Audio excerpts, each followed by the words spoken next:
Okay. நண்பர்களுக்கு, சகோதரர்களுக்கு எல்லோருக்கும் வணக்கம். தமிழ் புத்தாண்டான இன்னைக்கு சபை கூடுதல் இருக்கு. ஸோ இந்த நாளிலும் இந்த சபை கூடுதல், சபை ஐக்கியம், சரீரமாகிய சபை, ஒவ்வொரு மனுஷனுக்குள்ள வைத்து படைக்கப்பட்ட ஆத்துமா, எல்லாரும் ஒருமித்து வாசம் செய்யக்கூடிய நேரம். ஒவ்வொரு ஆத்துமாவும் கடவுளுடைய படைப்பா இருக்கு. அந்த படைப்பு கடவுளோட பயணிச்சு போய்கிட்டு இருக்கு. ஸோ அதான் வேதாகமத்துல கடவுளுடைய ஆவி உங்களை ஆண்டுகிட்டு இருக்குன்ட்டு பதிவு செஞ்சிருப்பாங்க. ஸோ அப்படி இருக்கும்போது ஒவ்வொரு ஆத்மாவையும் ஆளுகின்ற அந்த கடவுளுடைய ஆவி, அவங்களுடைய அனுபவம்னு ஒண்ணு இருக்கு. அந்த அனுபவத்தை சோதிச்சு பார்க்கக்கூடிய இடம் சபை ஐக்கியமா இருக்கு, சபை கூடுதலா இருக்கு. புதிய உடன்படிக்கையில, புதிய ஏற்பாட்டு நிருபத்துல, புதிய ஏற்பாட்டு திருச்சபையில சீஷர்கள் பிரிந்து போனதுக்கு அப்புறம் ஒவ்வொரு பட்டணத்துக்கு ஒவ்வொரு ஊருக்கு சென்ற பிறகு அவங்களுக்கு சில நாலேஜ் கிடைக்குது, சில அனுபவங்கள் கிடைக்குது. அதாவது ஆவிக்குரிய அனுபவங்கள். அவர்கள் கற்றுக்கொண்ட அந்த சத்தியத்தை மற்றவர்களுக்கு கற்றுக் கொடுக்கும் போது அவர்களுடைய அனுபவங்கள் எப்படிப்பட்டதா இருந்துச்சுன்றத பகிர்ந்து கொள்வதற்கு, கலந்து பேசுவதற்கு, நினைப்பூட்டுவதற்கு பொதுவா ஒரு இடத்த தேர்ந்தெடுத்தாங்க. மாதத்துல குறிப்பிட்ட நாள்ல, இல்ல வருடத்துல குறிப்பிட்ட நாள்ல, அந்த நாள்ல ஒரே இடத்துல ஐக்கியமானாங்க. ஐக்கியமாகும் போது எல்லாரும் அவங்களுடைய அனுபவத்தை பகிர்ந்து கொண்டாங்க. இதெல்லாம் எதற்காக பாத்தீங்கன்னா, ஒரு அனுபவம் ஒரு சகோதரனுக்கு இருக்கும், ஒரு சகோதரிக்கு இருக்கும்.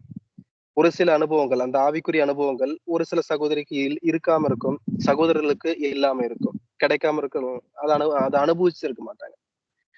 ஸோ அப்படிப்பட்ட அந்த தருணத்தை பூர்த்தி செய்யற மாதிரி அந்த சபை ஐக்கியம் உங்களுக்கு உதவி செஞ்சது புதிய ஏற்பாட்டு திருச்சபையில. ஸோ விசேஷமா பவுல் அவர் மூலமா இந்த காரியங்கள் நிறைய இடத்துல நடந்தா நம்ம பார்க்க முடியுது. ஸோ பேதுரு, பவுல், இன்னும் அநேக சிஷ்யர்கள், குறிப்பிட்டு சொல்லணும்னா பேதுரு, பவுல். ஸோ இவங்க மூலமா நிறைய காரியங்கள் வெளிப்பட்டுச்சு புதிய ஏற்பாட்டு திருச்சபையில. ஸோ அப்படி ஒருமித்து கூடும்போது அதுல பேதுரும் அழகா தன்னுடைய அனுபவத்தை விளக்குவாரு. புற ஜாதிகள் கிட்ட போகும்போது, பவுலா இருக்கட்டும், ஸோ அவங்க எல்லாம் போயிட்டு சத்தியத்தை ஸ்தாபிக்கும் போது அந்த அனுபவம் எப்படிப்பட்டதா இருந்துச்சுன்றதெல்லாம் பகிர்ந்துகிட்டாங்க புதிய ஏற்பாட்டு திருச்சபையில.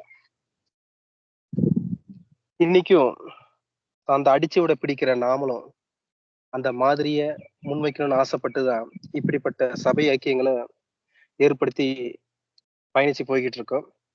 ஒவ்வொரு சகோதரனுக்கும் சகோதரிக்கும் ஒவ்வொரு ஆவிக்குரிய அனுபவங்கள் உண்டு. அந்த ஆவிக்குரிய அனுபவங்கள் எங்க இருக்குன்னா அந்த அன்றாட வாழ்க்கையில இருக்கு, அந்த இயல்பு வாழ்க்கையில இருக்கு. இந்த வேத வசனத்தை நீங்க புரிஞ்சுக்கிட்டது ஒரு விதம், நாம புரிஞ்சுக்கிட்டது ஒரு விதம், அது அனுபவமா மாற்றுறது ஒரு விதம், நடைமுறைப்படுத்துவது ஒரு விதம், சோதிச்சு பார்ப்பது. அப்படி சோதிச்சு பார்க்கும் போதுதான் நம்மள ஸ்திரமா உறுதியா அதுல நிற்க முடியும்.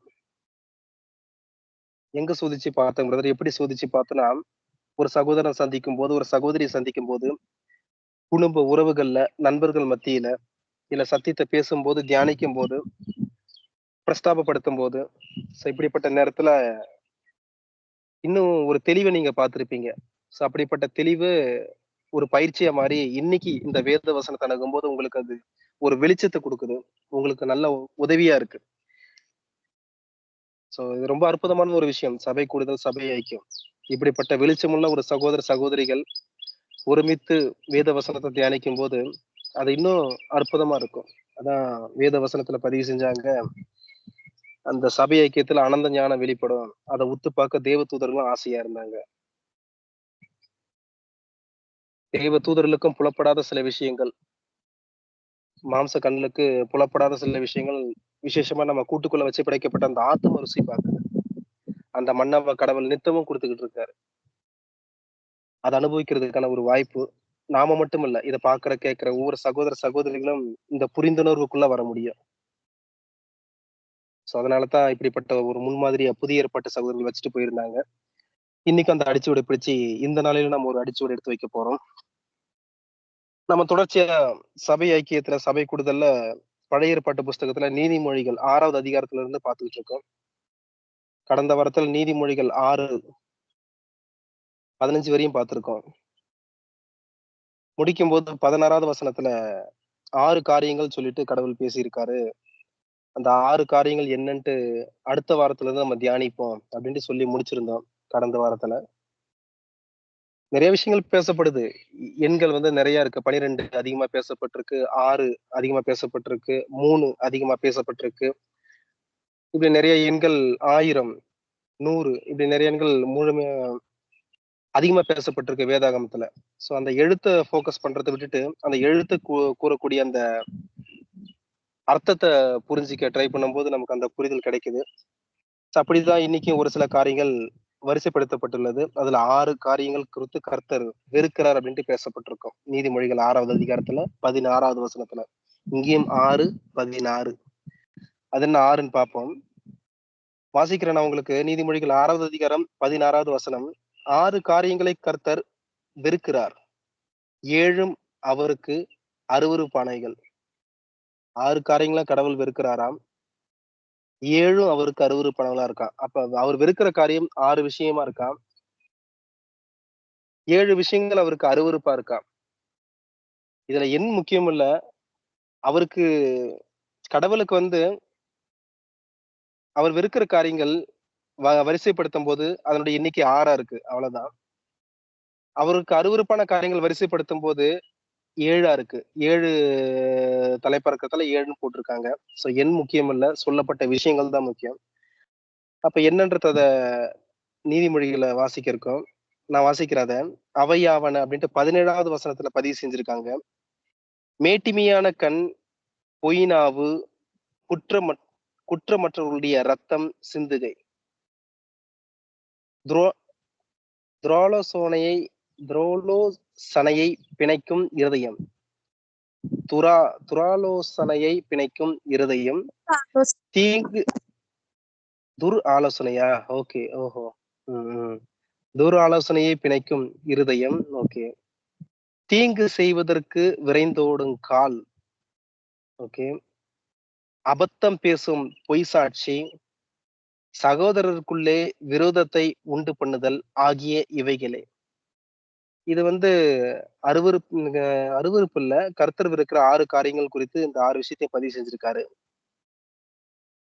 அத சொல்லிட்டு தான், என் மகனே உன் தகப்பன் கற்பனையை காத்துக்கொள், உன் தாயின் போதகத்தை தள்ளாதே.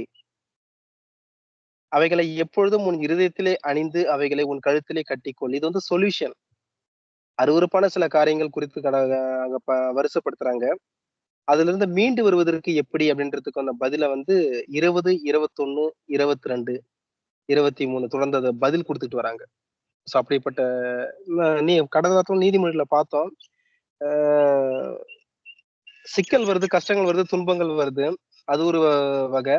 அதிலிருந்து மீண்டு வருவதற்கு என்ன வழி? சொல்யூஷன் அது ஒரு வகை. அது 2த்தையும் குடுக்குறாரு. நீதிமொழிகள் தொடர்ந்து பேசிட்டே வராரு. பிரச்சனை எப்படி ஆன்மீக வாழ்க்கையில வருது? கடவுள் பற்றின புரிதல்ல கடவுளோட வைத்துக் கொள்கிற உறவுல எப்படி பிரச்சனைகள் வருது? அதிலிருந்து நீங்க மீண்டு வருவது எப்படி? சோ கேள்வி கேட்டு பதிலும் குடுத்துக்கிட்டே வந்துட்டு இருக்காரு. அப்படி சில விஷயங்கள் இங்க கடவுளுக்கு பிடிக்காத சில காரியங்கள் ஒருவேளை நீங்க அனுசரிக்கலாம். உங்க வாழ்க்கையில காணப்படலாம். அப்படி இருந்துச்சுன்னா நீங்க கவலைப்படாதீங்க. அதிலிருந்து மீண்டு வருவதற்கான சில வழிகளையும் நான் உங்களுக்கு குடுக்குறேன். ஆலோசனையா குடுக்குறேன். டிப்ஸா குடுக்குறேன். அப்படின்னு சொல்லிட்டு கீழ அதையும் பதிவு செய்றாரு. அந்த ஆலோசனை தான், என் மகனே உன் தகப்பன் கற்பனையை காத்துக்கொள், உன் தாயின் போதகத்தை தள்ளாதே. அவைகளை எப்பொழுதும் உன் இருதயத்திலே அணிந்து அவைகளை உன் கழுத்திலே கட்டிக்கொள். நீ நடக்கும்போது அது உனக்கு வழிகாட்டும். நீ படுக்கும்போது அது உன்னை காப்பாற்றும்.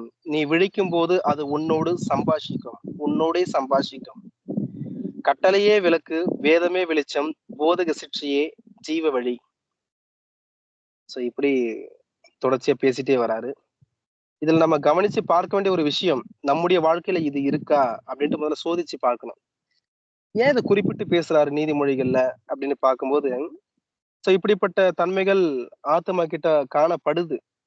நிறைய விஷயங்கள் பேசிட்டே வர்றாரு தொடர்ச்சியா நீதிமொழிகள்ல.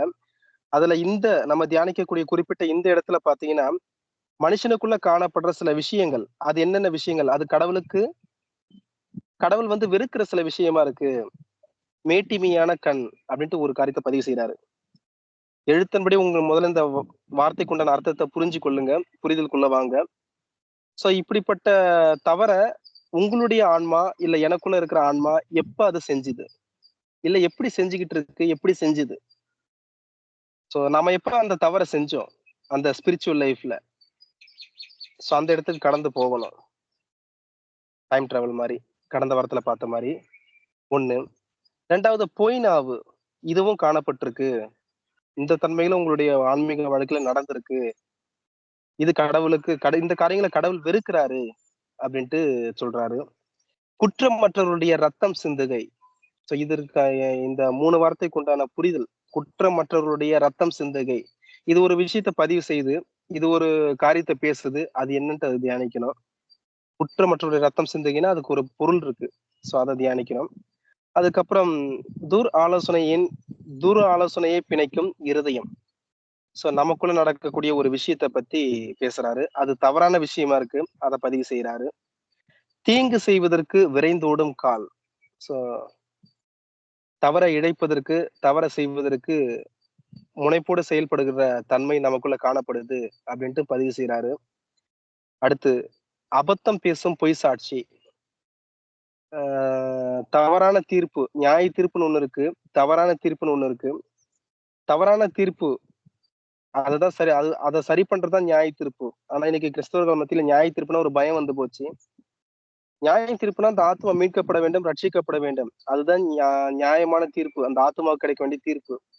ஆனா இங்க தவறான ஒரு தீர்ப்பு இருக்கு. அது எப்படி நடந்துச்சு? ஏன் நீங்க மரிச்ச நிலைக்கு போனீங்க? என்ன காரணம்? அந்த காரியத்தை தான் அபத்தம் பேசும் பொய் சாட்சி. இந்த பதம் அதை வெளிப்படுத்தும். ஒரு ஆத்மா ஏன் மரிச்ச நிலையில இருக்கு, அந்த பதத்தை இது பேசும். அபத்தம் பேசும் பொய் சாட்சி. இது நடந்துச்சுன்னா அந்த மரித்தல் உங்களுக்குள்ள காணப்பட்டுக்கிட்டே இருக்கும். அடுத்து சகோதரருக்குள்ளே விரோதத்தை உண்டு பண்ணுதல் ஆகிய இவைகளே. சகோதரருக்குள்ளே விரோதத்தை உண்டு பண்ணுதல்னா அப்ப என்ன செயல் அது? அந்த சகோதர சிநேகத்துக்குள்ள, சகோதரத்துவக்குள்ள ஃபர்ஸ்ட் எழுத்தின்படி பாருங்க. அதற்கு பிறகு இயேசு பதிவு செஞ்சிருப்பாரு, நாம் எல்லாரும் சகோதரர்கள் அப்படின்னு சொல்லுவார். பிதாம்பாங்க, தேவனுடைய குமாரம்பாங்க, தீர்க்கதரிசிம்பாங்க. எல்லாம் சரிதான், இருக்கட்டு. நாம் சகோதரர்கள், அந்த டெபினேஷனையும் இயேசு வச்சிருப்பாரு.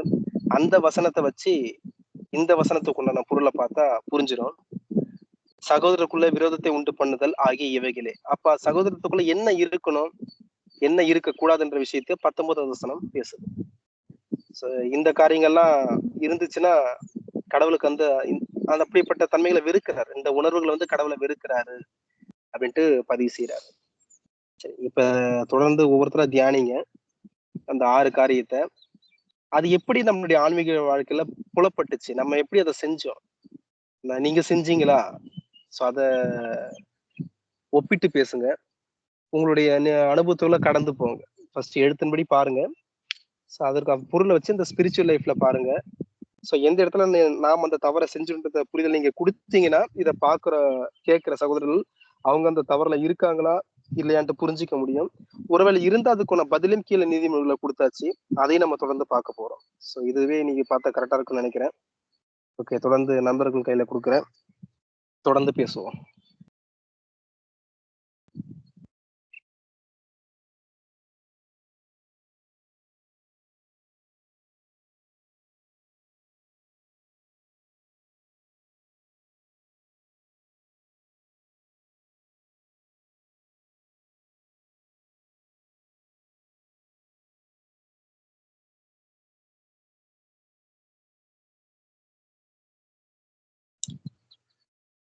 கடவுள் நல்லவர்,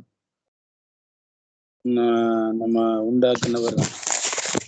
அவரை குறிச்சு நம்ம என்ன பண்ணிட்டு இருக்கிறோம்னா ஒவ்வொரு நாளும் அறிஞ்சிட்டு இருக்கிறோம்.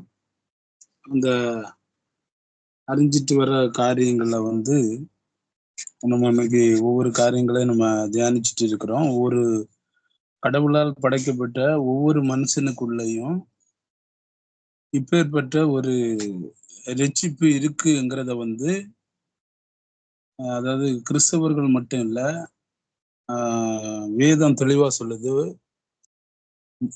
எல்லாரும் ரட்சிக்கப்படவும் சத்தியத்தை அறிவில வளர வேண்டும் என்பது நம்ம படைத்தவரோட நோக்கமும் திட்டமும்.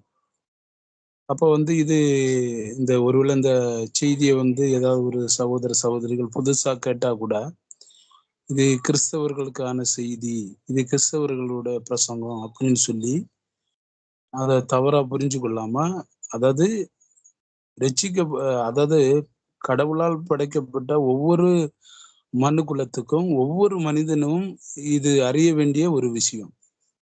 அந்த புரிதலோட எந்த மனிதனும் இந்த செய்தியை கேட்டோம்னா கடவுள் நமக்குள்ள வச்சிருக்கிற அந்த ரட்சிப்பை நம்ம அறிஞ்சு கொள்ள முடியும். இது இப்போ ரட்சிக்கப்பட வேண்டிய ஒரு விஷயம் கிடையாது. ஏற்கனவே ஒரு விஷயம் நடந்து முடிஞ்சிருக்கு. இந்த முடிஞ்ச காரியத்தை நம்ம அறியும் போது நம்ம இருந்த நிலைமையில தான் நம்ம இருக்கிறோங்கிற ஒரு செய்தியை கடவுள் மூலமா நம்ம தெரிஞ்சு கொள்ளலாம். அதை தான் முழு இந்த வேதாகமம், இந்த பரிசுத்த வேதாகமம்னு நம்ம சொல்றோம். இந்த பரிசுத்த வேதாகமம் அதை தான் நமக்கு தெரியப்படுத்திட்டு இருக்கு. அதாவது கடவுள் ஒரு விஷயத்த சொல்ல வராரு நம்மகிட்ட. ஆனா அந்த சொல்ல காரியத்தை நம்மளால என்ன பண்ண முடியல, புரிஞ்சு கொள்ள முடியல. அதனாலதான் என்ன பண்றோம், நம்ம தடுமாறுறோம். ஒரு காலத்துல நம்ம இதுல இணைந்திருக்கிற எல்லா பிள்ளைகளும் நம்ம அப்படிதான் நம்ம தடுமாறி இருக்கிறோம். ஏன்னா கடவுள் பேசுற மொழி ஒரு மனுஷனுக்கு புரிஞ்சுன்னு வச்சிடுங்க, அந்த மனுஷன் ஒரு தெளிவுக்குள்ள வருவான். அப்படி வரல அப்படின்னா கடவுள் பேசுற காரியம் நமக்கு புரியலன்னு அர்த்தம். இன்னைக்கு ஒண்ணும் இல்லை, ஒரு நம்ம பிள்ளைங்களா இருக்கட்டும், இல்லை நம்ம கடந்து வந்த பாதைகளா இருக்கட்டும், ஒரு பிள்ளைகள் ஸ்கூலுக்கு போறாங்க. அந்த அந்த ஸ்கூல்ல அந்த டீச்சர், அதாவது அந்த வாத்தியார் அந்த பாடங்கள் எடுக்கிற பாடங்கள் அந்த பிள்ளைகளுக்கு புரிஞ்சாதான் அவங்க என்ன பண்ண முடியும், அதை கரெக்டா அவங்க ரெஸ்பான்ஸ் பண்ண முடியும். அதே மாதிரி அவங்க பரீட்சையில அதை என்ன பண்ண முடியும், அந்த வாத்தியார் கற்றுக் கொடுத்தத புரிஞ்சு அவங்க பரீட்சை எழுதும் போது அந்த பரீட்சையில அவங்க என்ன பண்றாங்க, ஒரு வெற்றியை பார்க்கறாங்க. அதே மாதிரிதான் கடவுளை பின்பற்றுகிற ஒவ்வொரு பிள்ளைகளும், அதாவது கடவுள் நம்மகிட்ட என்ன சொல்ல வராருங்கிற காரியத்தை நம்ம புரிஞ்சுக்கிட்டோம்னா, அதாவது நம்ம ஒரு தெளிவான ஒரு நிலைமையில இருப்போம். எதை குறித்து நம்ம கலங்க போறதில்லை, இல்லை பதட்டப்பட போறதில்லை. ஏன்னா இது இந்த பூமியில கொடுக்கப்பட்ட வாழ்க்கை ஒவ்வொரு மனிதனுக்கு நியமிக்கப்பட்டிருக்கு. அது யாருமே இதுல விதிவிலக்கு கிடையாது. எல்லாருமே அவன் கடவுளை அறிஞ்ச பிள்ளையா இருந்தாலும் சரி, கடவுளை அறியாத பிள்ளையா இருந்தாலும் சரி, எந்த மதத்துல இருந்த பிள்ளைகளா இருந்தாலும் சரி, எல்லாருமே இந்த உலக வாழ்க்கையை நம்ம கடந்து போக வேண்டிய சூழ்நிலையில தான் நம்ம இருக்கிறோம். இல்ல ஒரு காலத்துல எல்லாம் நம்ம பார்த்தோம்னா நம்ம என்ன பண்ணுவோம், நிறைய விஷயங்களை அறிக்கை பண்ணுவோம். நம்ம எண்ணத்துல என்ன நினைக்கிறோமோ அப்படியே நடக்கும். எண்ணங்கள் நல்ல எண்ணங்களா இருந்ததுன்னா நம்ம காரியங்களும் நல்ல எண்ணங்களா இருக்கும் அப்படின்னு சொல்லி முன்னாடி எல்லாம் நான் தவறா புரிஞ்சு கொண்ட காரியம் உண்டு. அப்படி எண்ணங்கள் நல்ல எண்ணங்களா இருந்தாலும் ஆனா நடக்க வேண்டியது எல்லாம் கடைசி வரை நல்லதா தான் நடக்கணும்.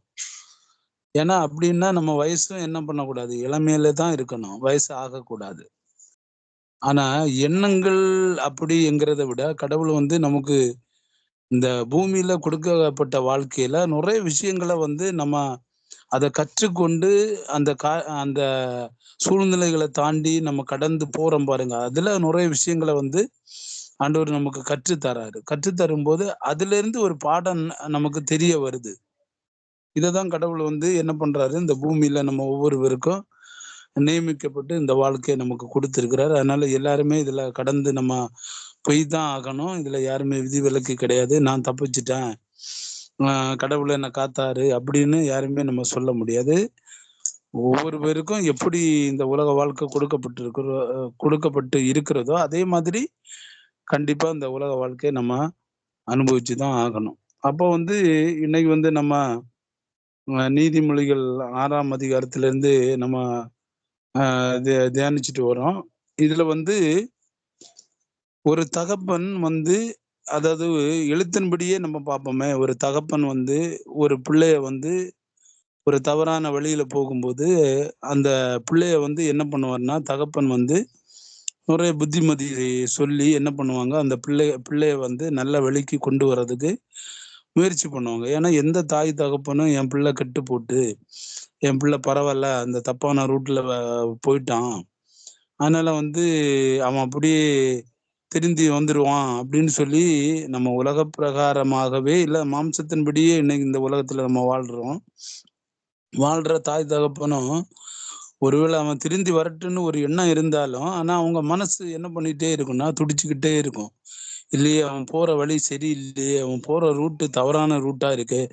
இப்படியே அவன் போயிட்டா அவனுடைய வாழ்க்கை என்ன ஆகும்? அவனுடைய எதிர்காலம் எல்லாம் சுக்கு நூறா உடைஞ்சிருமே! இத எப்படியாவது நம்ம தடுக்கணும். எப்படியாவது இத நம்ம தடை பண்ணணும்.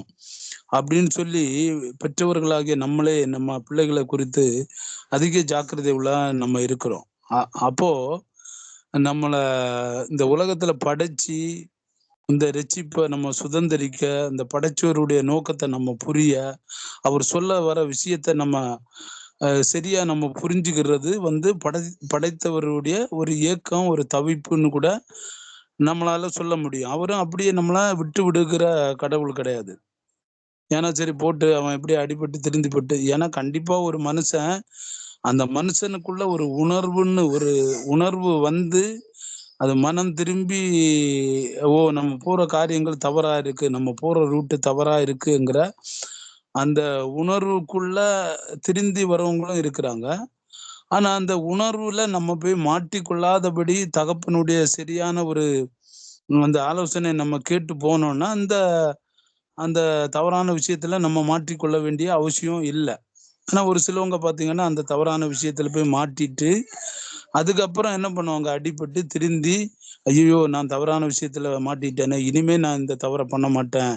நான் அப்பா, அம்மா சொன்னத நான் கேட்காம வந்துட்டேன். அதனால இன்னைக்கு என் மாம்சத்திலயும் சரி, என்னுடைய ஆவிக்குரிய வாழ்க்கையிலும் சரி, இவ்வளவு பிரச்சனைகள், இவ்வளவு வேதனைகள பட்டிருக்கிறேன். பட் இனிமே இந்த கஷ்டத்த நான் ஆ அனுபவிக்க கூடாது." அப்படின்னு சொல்லி ஒவ்வொரு மனிதனும் அந்த உணர்வுக்குள்ள வரும்போது அவன் என்ன பண்றான்னா, ஒரு திருந்தி ஒரு நல்ல வாழ்க்கை இந்த உலகத்துல வாழணும்னு சொல்லி என்ன பண்றான்? ஒரு முடிவு எடுக்கிறான். அதே மாதிரி தான் நம்மளும் இன்னைக்கு அந்த மாரி நெறைய சூழ்நிலைகள நம்ம தாண்டி வந்திருக்கிறோம். கடவுள் சொன்ன மாரி இருள்ல இருந்து வெளிச்சம். அப்ப நம்ம எப்பேர்ப்பட்ட இருள்ல இருந்திருக்கிறோம். ஆனா அந்த வெளிச்சத்துக்குள்ள வரும்போது தான் நம்ம கடந்த நாட்கள்ல கூட அ இந்த வருஷம் தொடக்கத்துலன்னு நெனைக்கிறேன். ஒரு 40 பேரு ஒரு குகைக்குள்ள மாட்டுனாங்க. ஆனா அவங்கள அரசாங்கம் எல்லா செலவுகளும் பண்ணி, அவங்கள ஆக்ஸிஜன் எல்லாம் குடுத்து, உணவுகள் எல்லாம் டியூப் வழியா குடுத்து, அவங்கள பத்திரமா மீட்டு உயிரோட அவங்க வெளிய வந்தாங்க.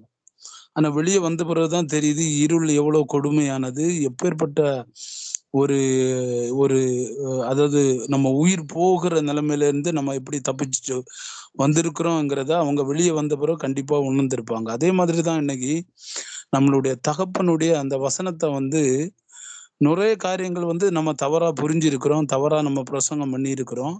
ஆனா அந்த காரியங்கள் சரியா வரும்போது நம்ம என்ன பண்ணியிருக்கிறோம், அந்த தவறுகள திருத்திட்டு மறுபடியும் அந்த தவறுக்குள்ளே இருக்காம, அந்த தவற விட்டு நம்ம என்ன பண்ணியிருக்கிறோம், வெளிச்சத்துக்கு வந்திருக்கிறோம். வந்து தான் ஆண்டவரு இந்த இந்த நாள் வரை கடவுள் நம்மள நடத்திட்டு வராரு. அப்போ இன்னைக்கு நீதிமொழிகள் 6ஆம் அதிகாரத்துல கூட ஆ பிரதர் அழகா வாசித்தாங்க. அதாவது 6 காரியங்களை கர்த்தர் வெறுக்கிறார். 7ம் அவருக்கு அருவருப்பானவைகள். அவை யாவன மேட்டிமையான கண், பொய் நாவு, குற்றமற்றவருடைய இரத்தம் சிந்தும் கை, ஆலோசனையை பிணைக்கும் இருதயம், தீங்கு செய்வதற்கு விரைந்தோடும் கால், அபத்தம் பேசும் பொய் சாட்சி, சகோதரருக்குள்ள விரோதத்தை உண்டு பண்ணுதல் ஆகிய இவைகளே.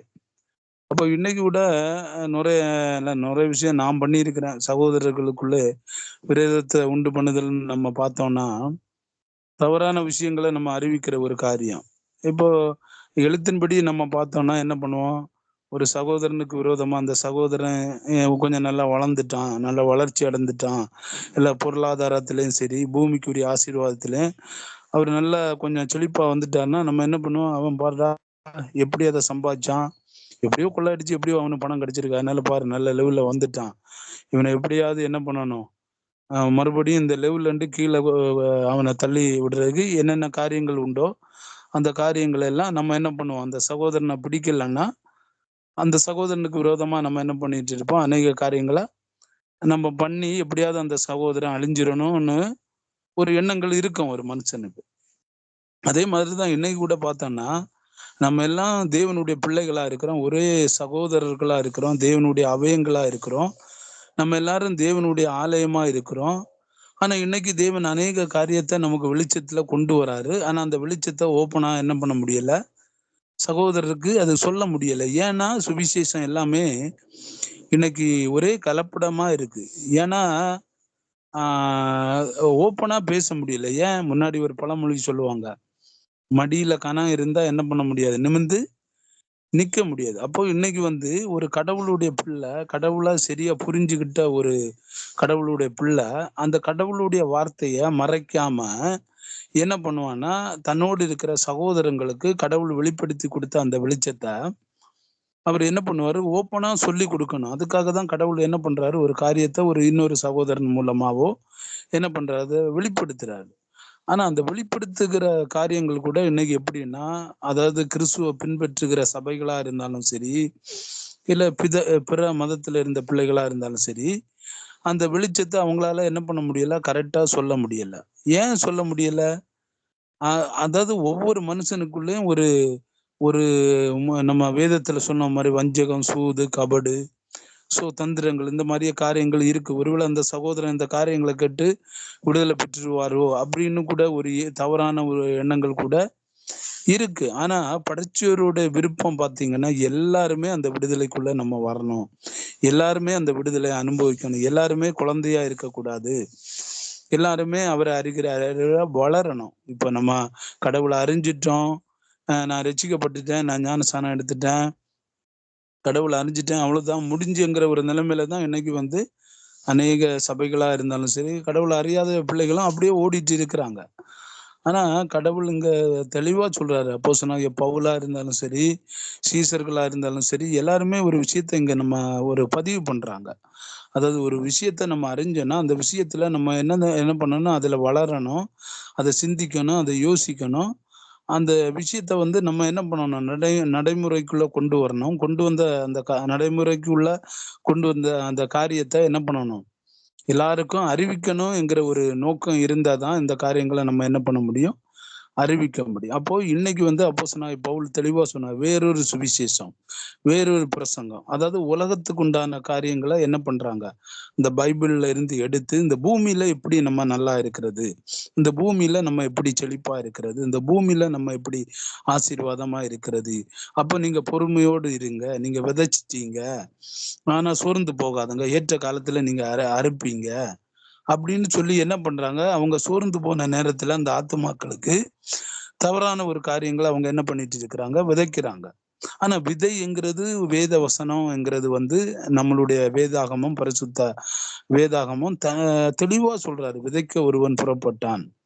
அப்போ விதைங்கிறது ஒரு வேத வசனம். அந்த வேத வசனத்த வந்து அந்த இருதயத்துல இந்த ஆத்துமாவுக்கு விதைக்கும்போது, அந்த ஆத்துமா அந்த விசுவாச பாதையில, அந்த வளர்ச்சியில 30, 60, 100 பலன் கொடுக்கிறத தான் ஆண்டவர் அங்க தெளிவா சொல்லிட்டு இருக்கிறார். ஆனா இத இன்னைக்கு பார்த்தீங்கன்னா, இந்த விதைங்கிறத இந்த வேத வசனத்த பணமா மாத்தி என்ன பண்றாங்க, தேவனுடைய கடவுள அறிஞ்ச பிள்ளைங்கள தவறான ஒரு வழியில, அத வந்து ஒரு தவறான ஒரு உபதேசத்துல, அத ஒரு அந்நிய ஸ்திரீன்னு சொல்லி நம்ம பார்த்தோம் கடந்த நாட்கள்ல. அந்நிய ஸ்திரீன்னா என்னது? கிறிஸ்துவை விட்டு வழி விலகுகிற ஒரு போதனைகள். அந்த காரியத்த குறித்து நம்ம ஏற்கனவே பேசின செய்தியில நம்ம பார்த்திருக்கிறோம். அப்போ இந்த மாரி போதனைகள குடுத்து, அந்த ஆத்துமா வளர வேண்டிய விதத்துல வளராதபடி, அது விசுவாசத்த விட்டு வழி விலக்கி, பவுல் சொல்றாரு, அந்த பந்தய பொருள அடையாதபடி, அந்த லெக்க தொடர விடாதபடி, இன்னைக்கு நுறைய போதனைகள் அந்த மாரி வந்துடுச்சு. அப்போ அந்தந்த மேட்டிமையான கண். இப்போ நான் கூட ஒரு காரியத்துல வந்து பார்த்தீங்கன்னா, ஒரு சகோதரனா நான் தரைக்குறைவா கூட நினைப்பேன். இவருக்கு எங்க சத்தியம் தெரிய போகுது? இவரு வந்து நம்மள விட தெரிஞ்சிருக்கிறாரா? அப்படின்னு சொல்லி கூட ஒரு சில நாட்கள்ல நான் தவறா நினைச்ச காரியங்கள் உண்டு. ஆனா அந்த சகோதரன்ட்ட பேசும்போது தான், நம்மள விட அந்த சகோதரன ஆண்டவர் விசுவாசத்துல நல்லா வளர்த்து கொண்டு வந்திருக்கிறாருங்கிற ஒரு புரிதல் என்னால கண்டிப்பா நம்ம புரிஞ்சு கொள்ள முடிஞ்சுச்சு. அப்போ இந்த மாரி அந்த மேட்டிமை நம்ம சகோதரருக்குள்ள கண்டிப்பா இருக்கக்கூடாது. அப்போ அதே மாதிரி பொய் நாவு. பொய் நாவுன்னா என்னது? சத்தியத்த நம்ம கண்டிப்பா மாத்தி பேச மாட்டோம். உள்ளத உள்ளதுன்னு சொல்லணும். இல்லாதத இல்லாததுன்னு சொல்லணும். இதுக்கு மறைவா எந்த ஒரு பிரச்சனையும் கிடையாது. "எப்பா இதுதான்ப்பா சத்தியம். தேவன் எனக்கு வெளிப்படுத்தி கொடுத்தத மத்த சகோதரனுக்கு நான் என்ன பண்றேன்? வெளிப்படையா அந்த காரியங்கள நான் என்ன பண்றேன்? ஓப்பனா சொல்லிக் குடுக்குறேன்." அப்ப இதை நான் மறைக்க போறது இல்லை, இதுல நான் பொய் சொல்ல போறது இல்ல. இது வந்து தேவனுடைய வார்த்தை, இது என்னுடைய வார்த்தை கிடையாது. அதனால வந்து நான் இதுல மறைக்காம மற்ற சகோதரனுக்கு நம்ம என்ன பண்ணணும், தேவன் வெளிப்படுத்தி கொடுத்த அந்த வெளிச்சத்தை நம்ம கண்டிப்பா நம்ம சொல்லணும். அதே மாதிரி குற்றமற்றவர்களுடைய ரத்தம் சிந்தும் கை.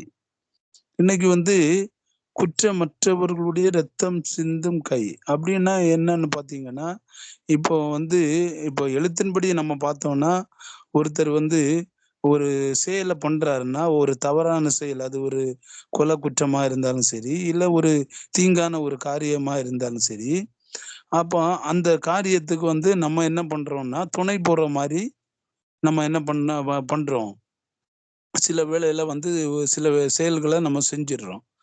அப்போ இன்னைக்கு நம்ம கடவுளுடைய பிள்ளைகளா இருக்கிறோம். அப்ப நம்ம வந்து என்ன பண்ண மாட்டோம், இன்னொரு சகோதரனுக்கு வந்து தவறான உபதேசத்தை வந்து நம்ம கண்டிப்பா நம்ம சொல்லி கொடுக்க மாட்டோம்.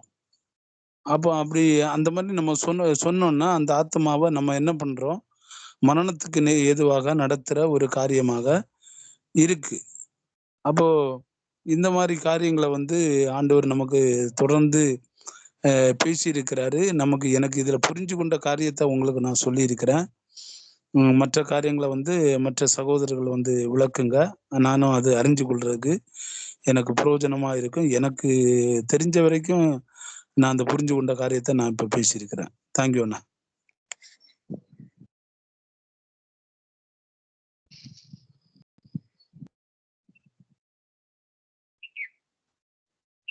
நீதிமொழிகள் 6ல பாத்துக்கிட்டு இருக்கோம்.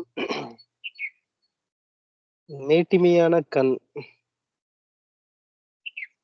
பொய் நாவு, குற்றமற்றவருடைய ரத்தம் சிந்துகை, துர் ஆலோசனை பிணைக்கும் இருதயம், தீங்கு செய்வதற்கு விரைந்தோடும் கால், அபத்தம் பேசும் பொய் சாட்சி.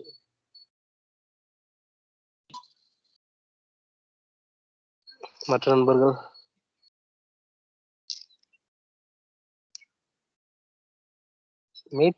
மேட்டிமையான கண், இது எதை குறித்து பேசுறாரு கடவுள்? என்னவா இருக்கும்? மேட்டிமையான கண்ணுன்னா மற்றவர்களை விட தன்னை உயர்வாக நினைப்பதுதான் மேட்டிமை. ஒரு உதாரணம் சொல்ல முடியுமா? ஒரு உதாரணம்னா, இப்ப நான் இங்க வேலை செய்யறேன். இங்க வேலை செய்யற இடத்துல எனக்கு எக்ஸ்பீரியன்ஸ் இருக்கு, ஒருத்தருக்கு எக்ஸ்பீரியன்ஸ் இல்லை. அப்ப நான் என்ன நினைப்பேன், இவரை விட எனக்கு வேலை தெரியும் அப்படின்னு நான் நினைக்கிறது தான். மற்றவர்களை தன்னை உயர்வாக எந்த சூழ்நிலையிலும், ஒரு வியாபாரமாக இருந்தாலும் சரி, ஒரு தொழிலாக இருந்தாலும் சரி, இல்ல ஒரு மில்லு வச்சிருக்காங்க, மற்ற மில்லுக்காரங்களை வர நான் தான் கெத்து அப்படின்னு காட்டுறது, இதுதான் மேட்டிமையான கண். சரி, ஒருவேளை உண்மையாவே கெத்தாவே இருந்துச்சுன்னா அப்படி நினைக்கிறது ஒண்ணும் தப்பு இல்லையே.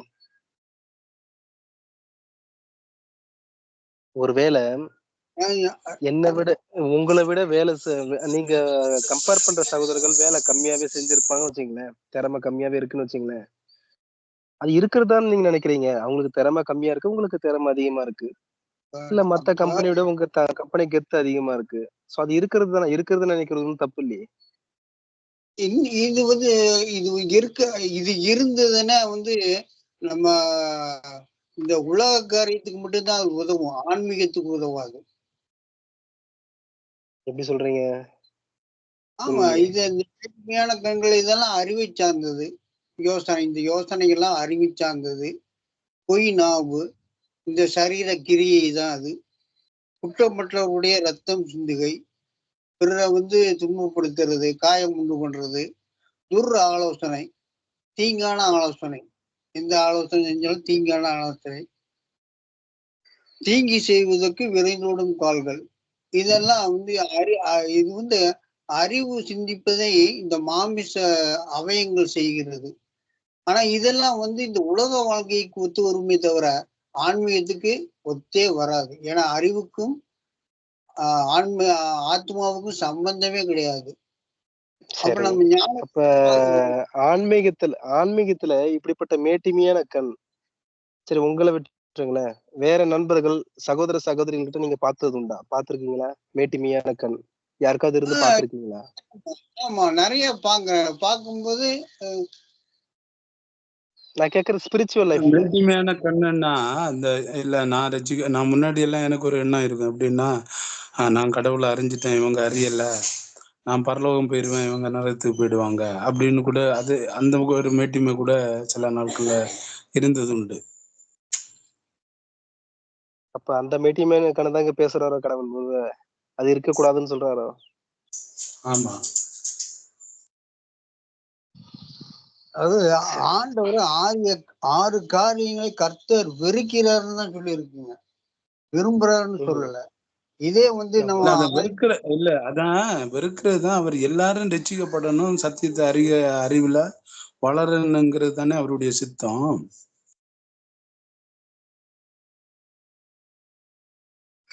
அப்போது இந்த காரியங்கள் உங்க வாழ்க்கையில இருக்க கூடாதுன்னு சொல்றாரு. கடவுளை அறிஞ்ச பிள்ளைகளுடைய வாழ்க்கையில இருக்கக்கூடாது. கரெக்ட், இருக்கக்கூடாதுன்னு சொல்றாரு. அதத்தான் கேக்குறேன். அந்த ஸ்பிரிச்சுவல் லைஃப்ல இந்த மேட்டிமையான கண், அது மேட்டிமையான கண் உள்ள சகோதரர்கள் நீங்க பார்த்ததுண்டா? இப்ப எழுத்தின்படி நண்பர்கள் விளக்குறாங்க. நண்பர் சொன்னாரு, இந்த மாதிரி வேலை ஸ்தலத்துல இப்படி மேட்டிமையா இருக்காங்க, சிந்திக்கிறாங்க, அது தவறு, அப்படி இருக்கக்கூடாது. இல்ல தொழிலாளர் முதலாளிகள் மத்தியில அப்படிப்பட்ட சிந்தனைகள் இருக்கு, அதுவும் தவறு, ஒரு பணிவு இருக்கணும் சோ அப்படின்ட்டு சொன்னாங்க. ஓகே, அப்ப இங்க நீதிமொழிகள் வந்து ஸ்பிரிச்சுவல்ல என்ன சொல்றாங்க? ஸ்பிரிச்சுவல் எப்படி சொல்றாங்க, எப்படி சொல்லலாம்? ஆவிக்குரிய காரியத்துல நம்ம பார்த்தோம்னா, நமக்கு இப்ப நம்ம படிச்ச நீதிமொழிகள்ல படிச்சது வச்சு இந்த மேட்டிமையான கண்ணுன்னா, நம்ம ஏற்கனவே வசனத்துல புதிய உடன்படிக்கையில கூட அதை குறிச்சு போட்டிருக்கோம். ஒருத்தர் 2 பேர் போய் நிக்கும் போது ஒருத்தர் என்ன பண்ணுவாரு, அதாவது ஆலயத்துக்கு உள்ள கூட போக முடியாம, தன் கண்களை ஏறெடுத்து பார்க்க முடியாம தன்னை தாழ்த்தி என்ன பண்றாரு, நான் பாவியான என் மேல கிருபையாருன்னு சொல்றாரு. ஆனா இன்னொருத்தர் என்ன பண்றாருன்னா, தான் செஞ்ச கிரியைகளை அங்க வந்து சொல்றாரு. நான் உபவாசம் பண்றேன், காணிக்கை கொடுக்கறேன், நீங்க வேதத்துல சொல்லப்பட்ட எல்லா படியா நான் இருக்கிறேன், இதோ இந்த பாவிய போல நான் கிடையாது அப்படின்னு சொல்றாரு. இததான் நான் மேட்டிமையான கண்ணுன்னு சொல்லிட்டு புரிஞ்சுக்கிறேன். சரி, ரோமர் 11:20 வாசிங்க. நிறைய இடத்துல பேசப்பட்டிருக்கு மேட்டிமையான கண். ஆன்மீகத்துல மேட்டிமை இந்த நீதிமொழிகளுக்கு எது ஒத்து போகுதுன்னு பார்ப்போம். நிறைய பதங்கள் இருக்கு, அதுல ஒரு பதத்தை பார்ப்போம். ரோமர் 11:20 எதை மேட்டிமையான கண் உங்களுக்குள்ள இருக்கு, அதை இருக்கக்கூடாதுன்னு சொல்றாருன்னு பார்ப்போம். யாராவது வாசிங்க, ரோமர் 11:20. ஒருவேளை நம்ம புரிதல் மேட்ச் ஆகுதான்னு பார்ப்போம். நல்லது படிங்க அண்ணா. நல்லது அவிசுவாசத்தினாலே அவைகள் முறித்து போடப்பட்டன, நீ விசுவாசத்தினாலே நிற்கிறாய், மேட்டிமை சிந்தியா இராமல் பயந்திரு. இதுல மேட்டிமைன்னு எதை சொல்றாருன்னு கெஸ் பண்ண முடியுதா, யூகிக்க முடியுதா? எதை சொல்றாருன்னு என்னவா இருக்கும்? அதாவது இது எல்லாமே நமக்கு கொடுத்த கிஃப்ட். எது? ரட்சிப்பை கொடுத்து நான் என்னுடைய சுய கிரியையினால நான் ரட்சிக்கப்பட்டேன்னு சொல்லி யாரும் மேன்மை பாராட்ட முடியாது. அதாவது விசுவாசத்தை குறித்து நம்ம மேன்மை பாராட்டக்கூடாது. ஏன்னு கேட்டா, இன்னைக்கு விசுவாசம்னா என்ன? இப்ப நம்ம ஒரு காலத்துல விசுவாசம்னா என்ன? நம்ம நினைச்ச காரியம் நடக்கணும், அதுக்கு விசுவாசமா இருக்கணும் அப்படின்னு நம்ம பேசிட்டு இருக்கோம். ஆனா இன்னைக்கு விசுவாசம்னா என்ன? கடவுள் எனக்குள் இருக்காருங்கிறது. அதாவது காணாததை விசுவாசிப்பவன் தான் பாக்கியவான். அப்ப இன்னைக்கு நான் இதை தெரிஞ்சுக்கிட்டேன். ஆனா இது தெரியாத ஒரு சகோதரர்கிட்ட நான் பேசும்போது, நான் அவருக்கு இப்ப எனக்கு அந்த மேட்டுமையான கண்கள் இல்லாமல் இருந்தால் நான் அவர்கிட்ட பேசுற பக்குவமே வேறையா இருக்கும்.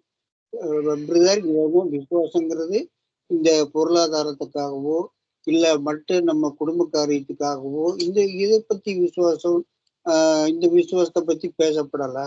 கடவுள் நமக்குள்ள இருக்காருங்கிறது, அதாவது காணாததே விசுவாசிப்பவன் பாக்கியவான் அப்படின்னு போட்டிருக்கு. இந்த ஆத்மா குறித்து தான் பிரதர் பேசப்படுது அப்படிங்கிற ஒரு பக்குவத்துக்கு நம்ம வந்துடுறோம். இந்த 6 காரியங்களை வெறுக்கிறாருன்னு நம்ம படிக்கிற பாருங்க.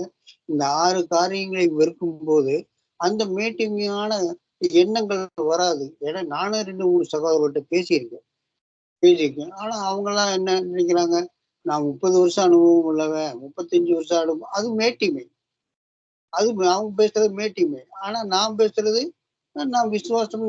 எனக்கு இப்ப மேட்டிமையான கண்கள் இல்லை. யாரை பார்த்தாலும் தன்னை உயர்த்தி பேசினாலும் பரவாயில்ல. இது அனுமதிக்கப்பட்ட ஒன்று இந்த உலக வாழ்க்கையில.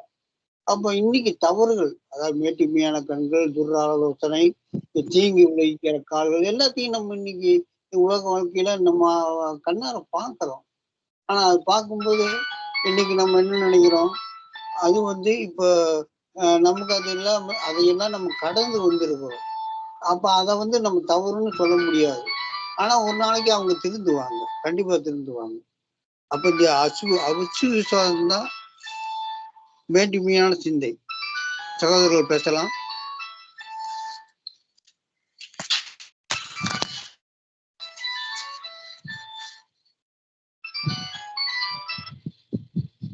சொன்னேன்.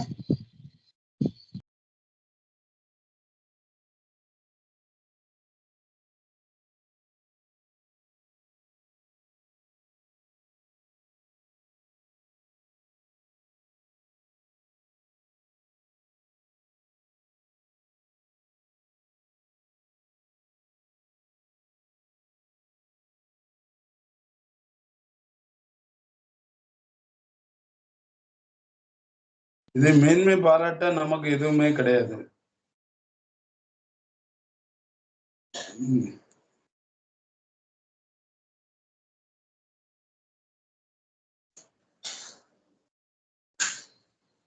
ஏன்னா இது கிருபை, நம்ம கொடுத்த கிஃப்ட். கிஃப்ட் எல்லாமே இலவசமா தான் நமக்கு கிடைக்கும். இது கொடுத்து வாங்குற ஒரு காரியம் இல்லை. கொடுக்காம ஒரு காரியத்தை நம்ம பெற்றுக்கொள்வது.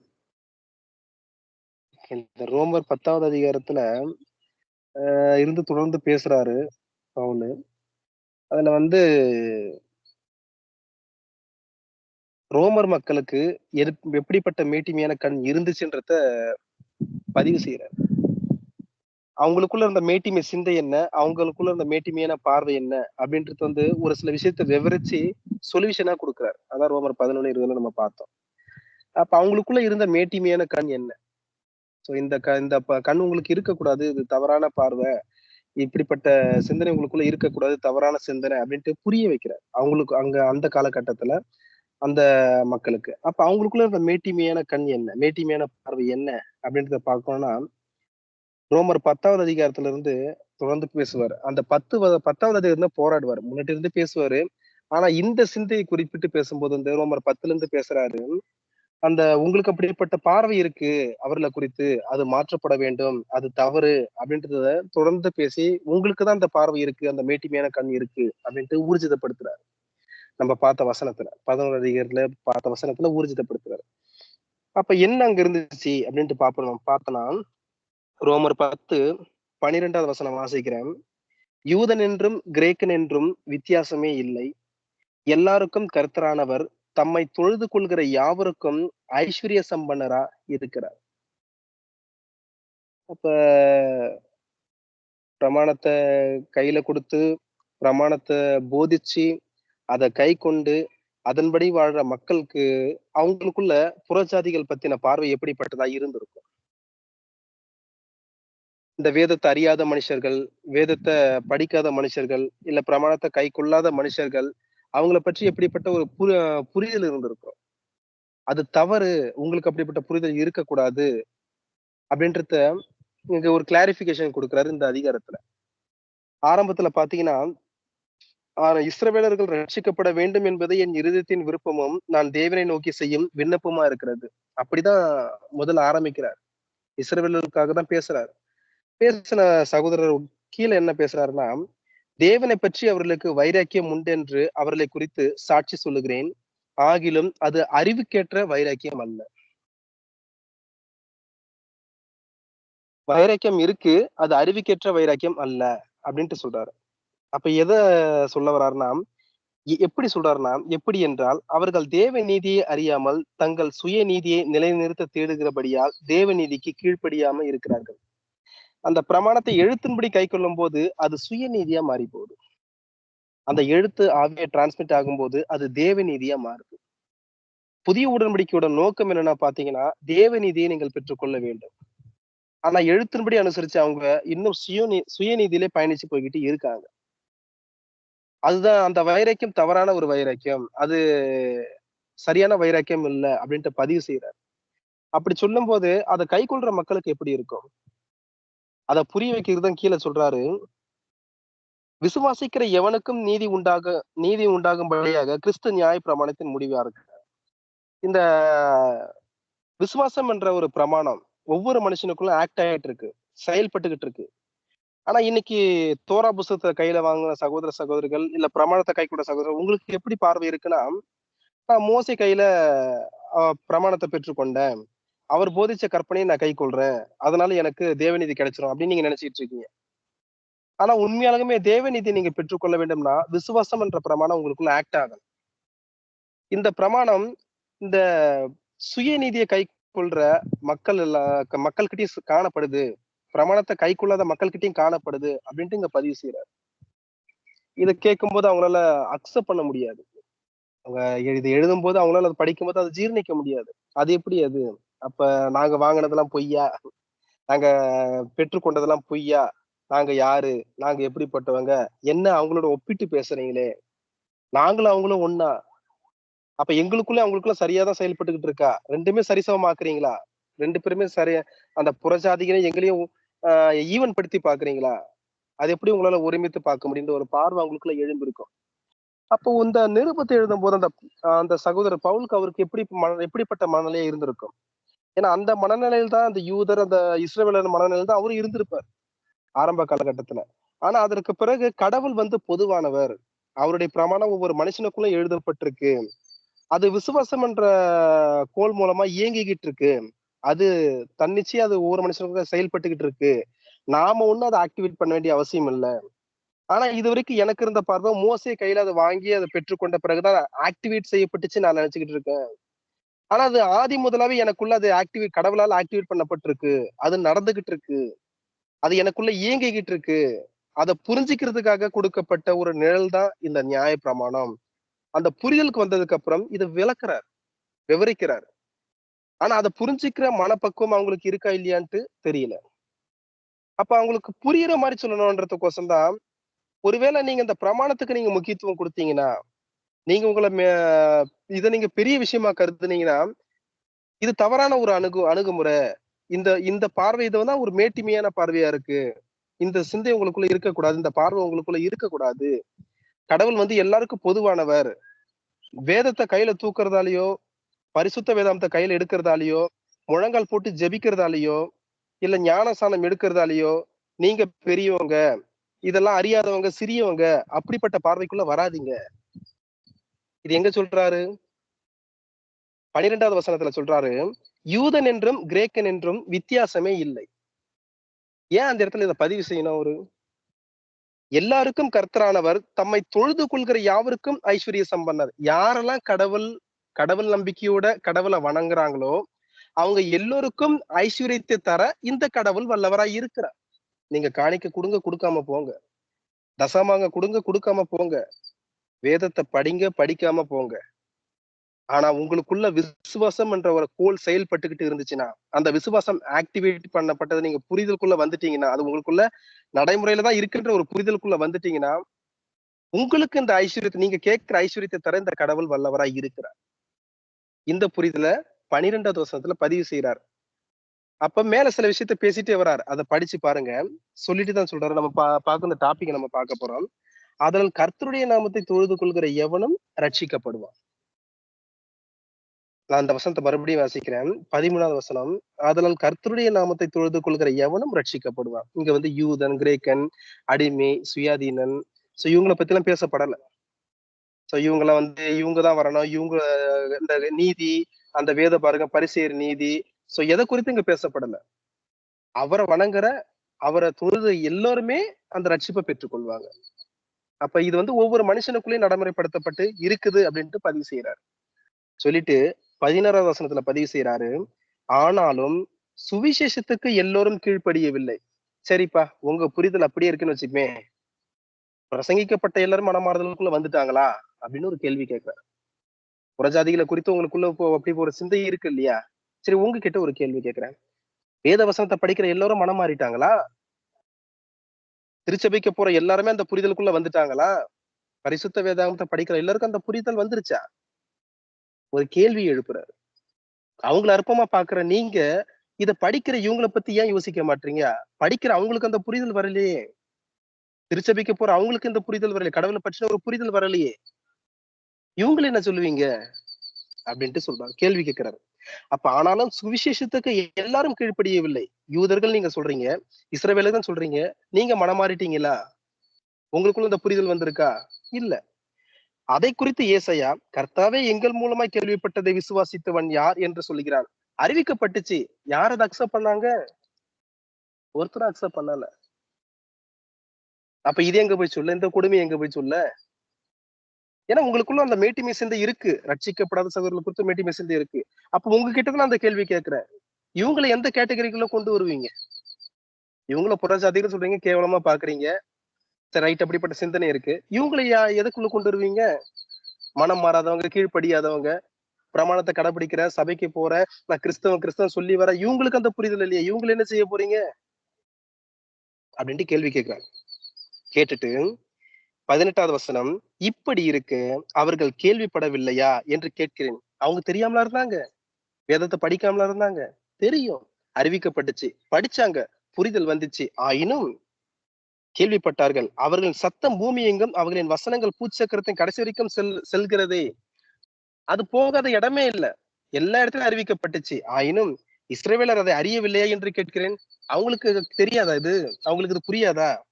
போச்சு, அவங்களுக்கு அறிவிக்கப்பட்டுச்சு. அறிந்தார்கள், அறிஞ்சாங்க. முதலாவது மோசே, எனக்கு ஜனங்கள் அல்லாதவர்களை கொண்டு நான் உங்களுக்கு எரிச்சல் உண்டாக்குவேன். ஏன் மோசே அதை சொன்னாரு? யாரை நீங்க கேவலமா பேசுறீங்களோ அவங்கள வச்சு உங்களுக்கு நான் புத்தி சொல்றேன்ற. எனக்கு ஜனங்கள் அல்லாதவர்களை கொண்டு, புறஜாதிகளை பத்தி பேசுறார். எனக்கு ஜனங்கள் அல்லாதவர்களை கொண்டு, புறஜாதிகள் வச்சு நான் உங்களுக்கு எரிச்சல் உண்டாக்குவேன். அவங்க வசனத்துக்கு கீழ்ப்படிவாங்க. அது உங்களுக்கு எரிச்சலா இருக்கும். இயேசு பின்னாடி வரும்போது அந்த புறஜாதியர் ஒருத்தர் என்ன பண்றாங்க? அப்ப இஸ்ரவேலுக்குள்ள இப்படிப்பட்ட விசுவாசத்தை நான் பார்க்கலன்னு இயேசு அங்க சாட்சி கொடுக்குறாரு, ஒரு சர்டிபிகேட் கொடுக்குறாரு. அப்படிப்பட்ட விசுவாசம் புறஜாதிகள் மத்தியில் இருந்துச்சு. இந்த கண்டென்ட் நீங்க மோசையும் பேசலையா? அன்னைக்கு நீங்க வெட்கப்படலையா? உங்களுக்கே அந்த பார்வை இருக்கு அப்படின்ட்டு பதிவு செய்யறார். ஜனங்கள் அல்லாதவர்களை கொண்டு, புறஜாதிகளை கொண்டு நான் உங்களுக்கு எரிச்சல் உண்டாக்குவேன். புத்தியீனம் உள்ள ஜனங்களாலே உங்களுக்கு கோபம் ஊட்டுவேன். யார புத்தி இல்லைன்னு சொல்றீங்களோ, யார கேவலமா பேசுறீங்களோ, யார இழிவா பேசுறீங்களோ, யார ஒதுக்கி வைக்கிறீங்களோ அவங்கள வச்சு நான் உங்களுக்கு எரிச்சல் மூட்டுவேன்றார். உங்களுக்கு கோபம் மூட்டுவேன்றார். அப்ப கீழ்ப்படிதல் அவங்க செய்வாங்க. அவங்க கீழ்ப்படிவாங்க, இந்த விசுவாச பிரமாணத்துக்குள்ள வருவாங்க. அதை பார்த்து நீங்க வெட்கப்படுவீங்கன்ற. சோ இப்படி இருக்கும்போது ஏன் உங்களுக்குள்ள அந்த சிந்தை இருக்கு? அல்லாமலும் ஏசையா, என்னை தேடாதவர்களாலே கண்டறியப்பட்டேன். விடமாட்டாரு பவுல், இந்த இடத்துல விடையே மாட்டாரு. புறஜாதியில விட்டு கொடுக்க மாட்டாரு. வேதத்தை தூக்காதவங்களை விட்டு கொடுக்க மாட்டாரு. அவங்களுக்குள்ள விசுவாச பிரமாணம் ஆக்ட் ஆயிட்டு இருக்குன்னு சொல்றாரு. யாரையும் கேவலமா பேசாதீங்க, இழிவா பேசாதீங்க. அவங்க இதை அறியாம இருக்காங்க, அவ்வளவுதான். அவங்க அந்த அந்த நிலைக்கு வராம இருக்காங்க. அறிவிச்சவங்க நீங்க அந்த புரிதலுக்குள்ள வரீங்களா? இல்லையே. அப்ப ரெண்டு ஒண்ணு தானே. அறிவிச்சும் இந்த மனமாறுதல் இல்ல, அவங்க அறியாம அப்படியே இருக்காங்க. ரெண்டு ஒண்ணு தானே. அப்ப சேர்த்தா எல்லாரையும் சேர்க்கணும். ரட்சிக்கப்பட்டவன் இந்த வெளிச்சத்துக்குள்ள வந்தவங்க ஒரு பக்கம், மிச்சம் எல்லாருமே இன்னொரு பக்கம். பைபிள் கையில இருக்கு இல்ல, பேர் மாத்தல, காணிக்க கொடுக்கல, அதெல்லாம் விஷயம் கிடையாது. அந்த புரிதல் இல்லாதவங்க ஒரு பக்கம், புரிதல் உள்ளவங்க ஒரு பக்கம். இவர்கள் தான் புறஜாதிகள் அப்படின்ட்டு பவுல் சொல்லாம சொல்றாரு. நீங்க நினைச்சுக்கிட்டு இருக்கீங்க இந்த கூட்டத்துக்குள்ள, இந்த இனத்துக்குள்ள, இந்த மண்ணுக்குள்ள வாழ்றவங்க மட்டும்தான் இஸ்ரவேலர்கள், வெளியிருக்குள்ள புறஜாதிகள். அப்படி இல்லப்பா. அந்த ஆத்துமா கடவுளை பற்றின புரிதலுக்குள்ள வருது பாத்தீங்களா, அவர்கள் தான் இஸ்ரவேலர்கள். அந்த புரிதல் இல்லாம வாழ்றாங்க பாத்தீங்களா, அவர்கள் தான் புறஜாதிகள்.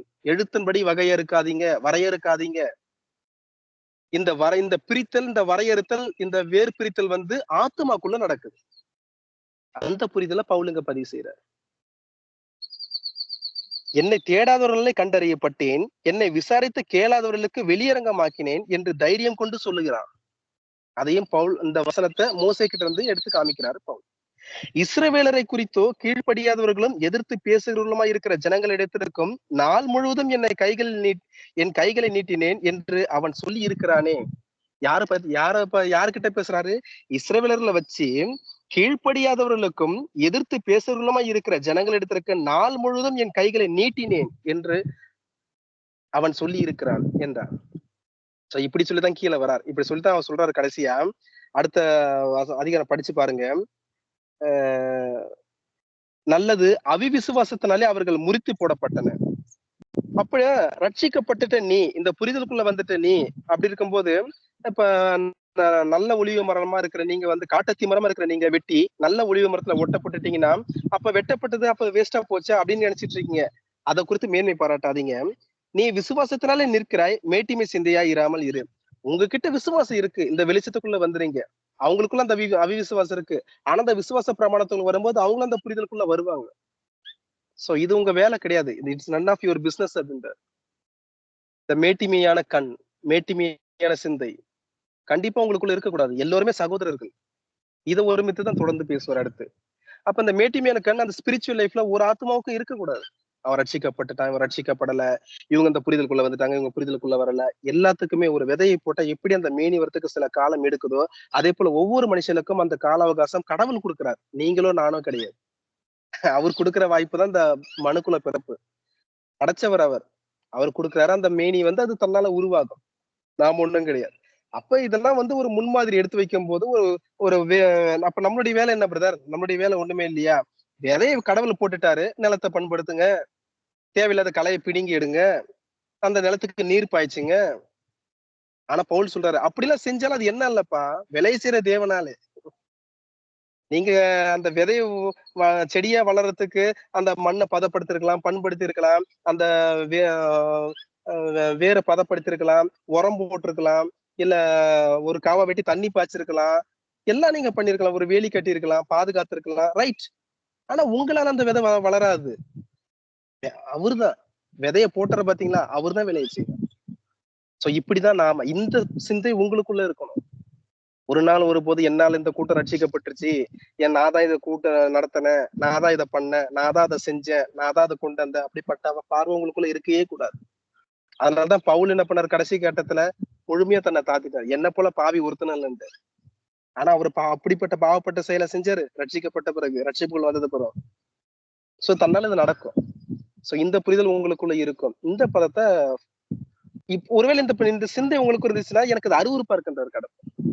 இந்த ஆத்மாக்குள்ள இப்படிப்பட்ட சிந்தை இருக்கா, எனக்கு அது அருவருப்பா இருக்கு, வெறுக்கிற, எனக்கு அது அதை வெறுக்கிற ஒரு விஷயமா இருக்கு கடவுளால. சோ இது வந்து மேட்டிமையான கண் அப்படின்னு பேசப்படுது. ஓகே, இந்த மேட்டிமை கண்ணை குறித்து மற்ற நண்பர்கள் உங்களுடைய கருத்துல பதிவு செய்யுங்க. அடுத்த பாயிண்ட் போவோம்.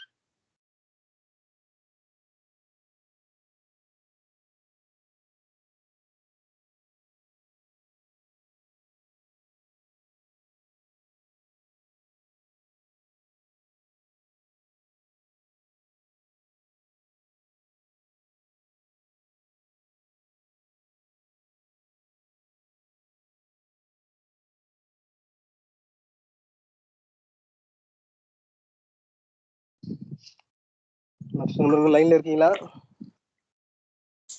இருக்கிறேன். ஈஸ்வரன் நீங்க பேசுறீங்களா? மேட்டிமையான கண், இப்படிப்பட்ட கண் மற்ற நண்பர்கள்கிட்ட காண முடிஞ்சுதா? உங்களால பார்க்க முடிஞ்சுதா? இல்ல உங்களுக்குள்ள என்னைக்காவது உணர முடிஞ்சுதா? உங்களுடைய புரிதலையும் நீங்க பதிவு செய்யலாம்.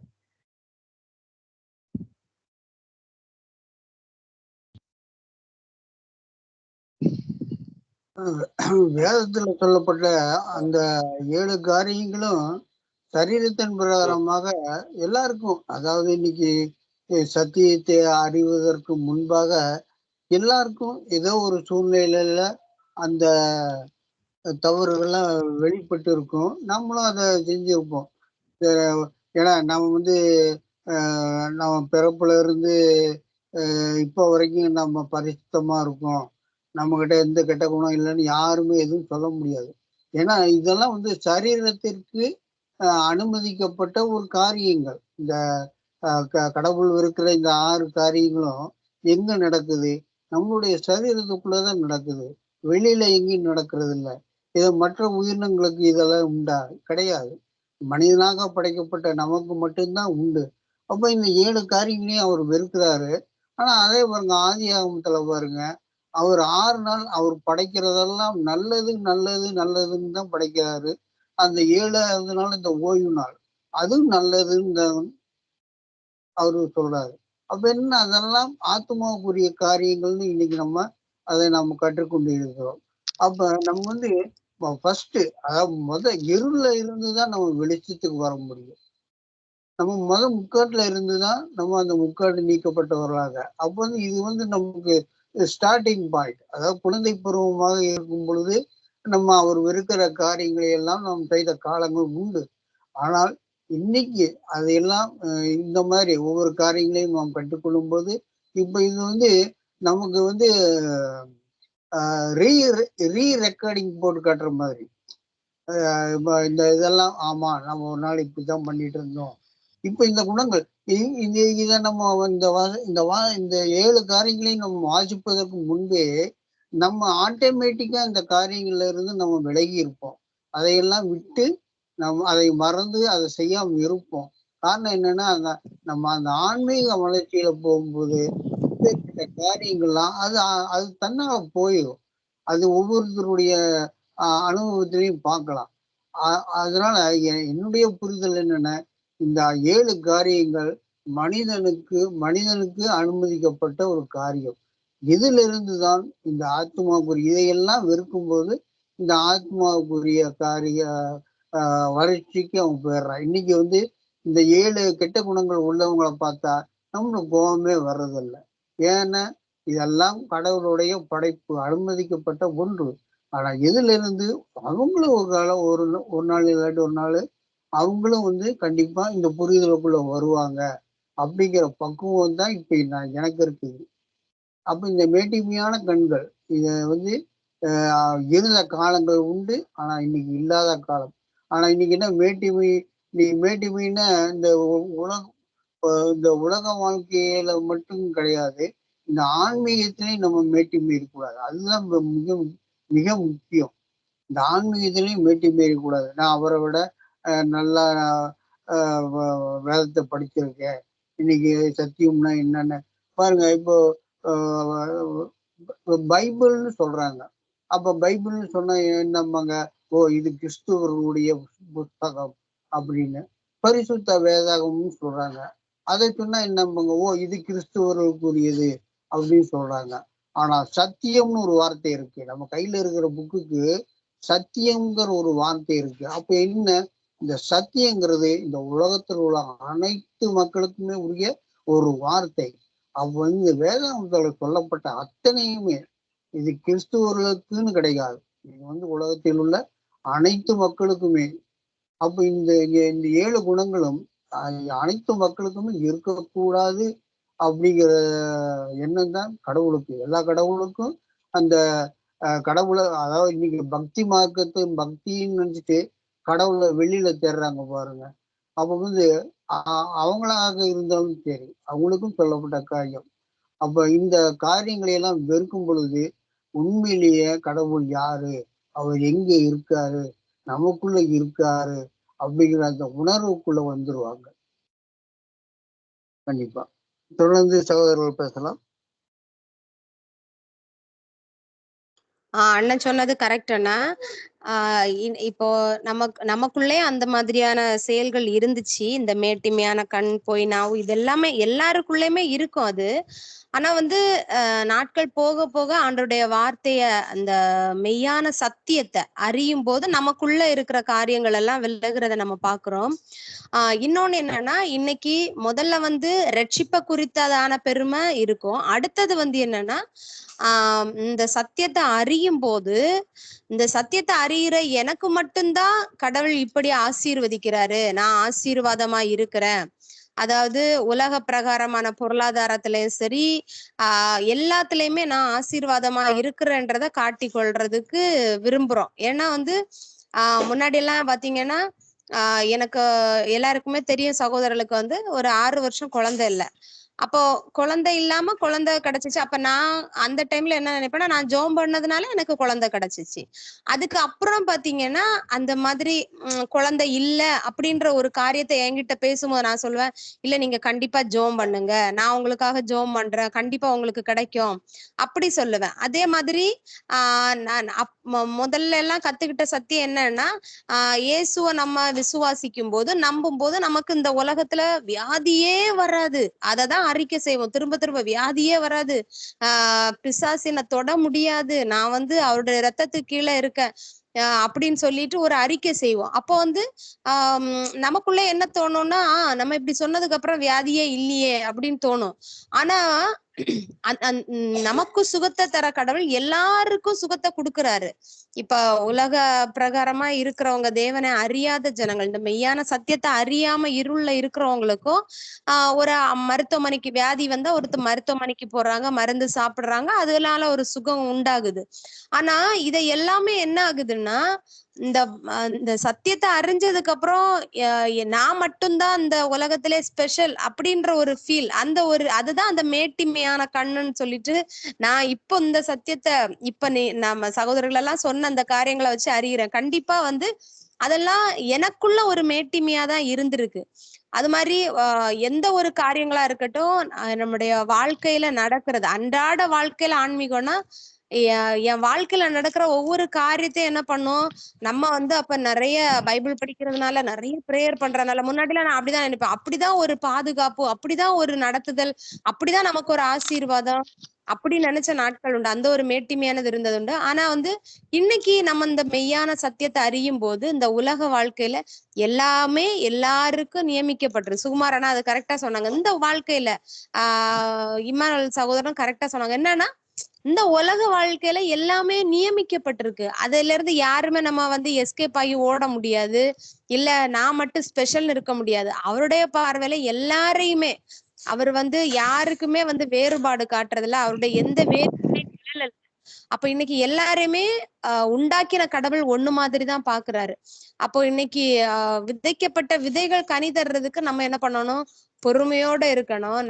இப்ப நம்மளும் ஒரு விதைய விதைக்கிறோம், ஒரு வசனங்களா ஒரு சில சகோதரர்களுக்கு சகோதரிகளுக்கு நம்ம ஷேர் பண்றோம் அப்படின்னா அவங்கள வந்து தாழ்வா நினைக்க கூடாது, நம்மள உயர்வாவும் அவங்கள தாழ்வாவும் நினைக்க கூடாதுன்றத இந்த சத்தியத்தின் மூலமா நான் இன்னைக்கு அறிஞ்சுக்கிட்டேன். நன்றி அண்ணா எல்லாருக்கும்.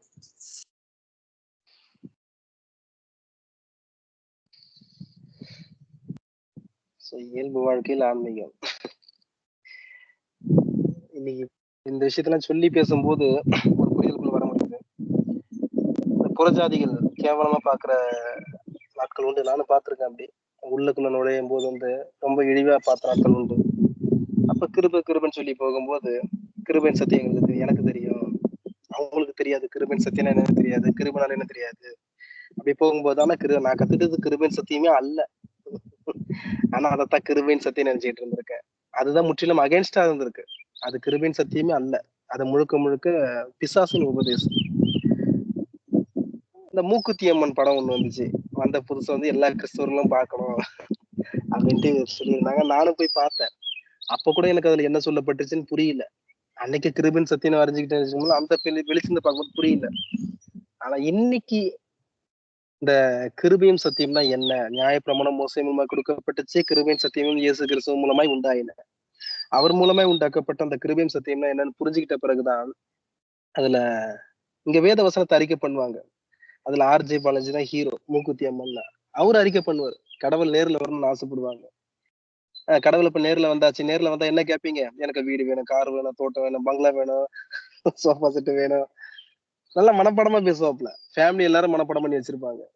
எத்தனை பேர் பாத்துறீங்க இந்த கூடுகையில் இருக்கவங்க மூக்குத்தி அம்மன் படம்? முதல்ல நான் கன்ஃபஸ் பண்ணிக்கிறேன், எனக்கு தெரியாம பேசக்கூடாது இல்லையா.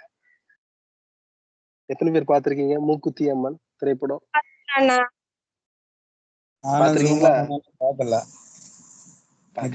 லேடி சூப்பர் ஸ்டார் நயன்தாரா, அவங்கதான் அம்மனா வருவாங்க.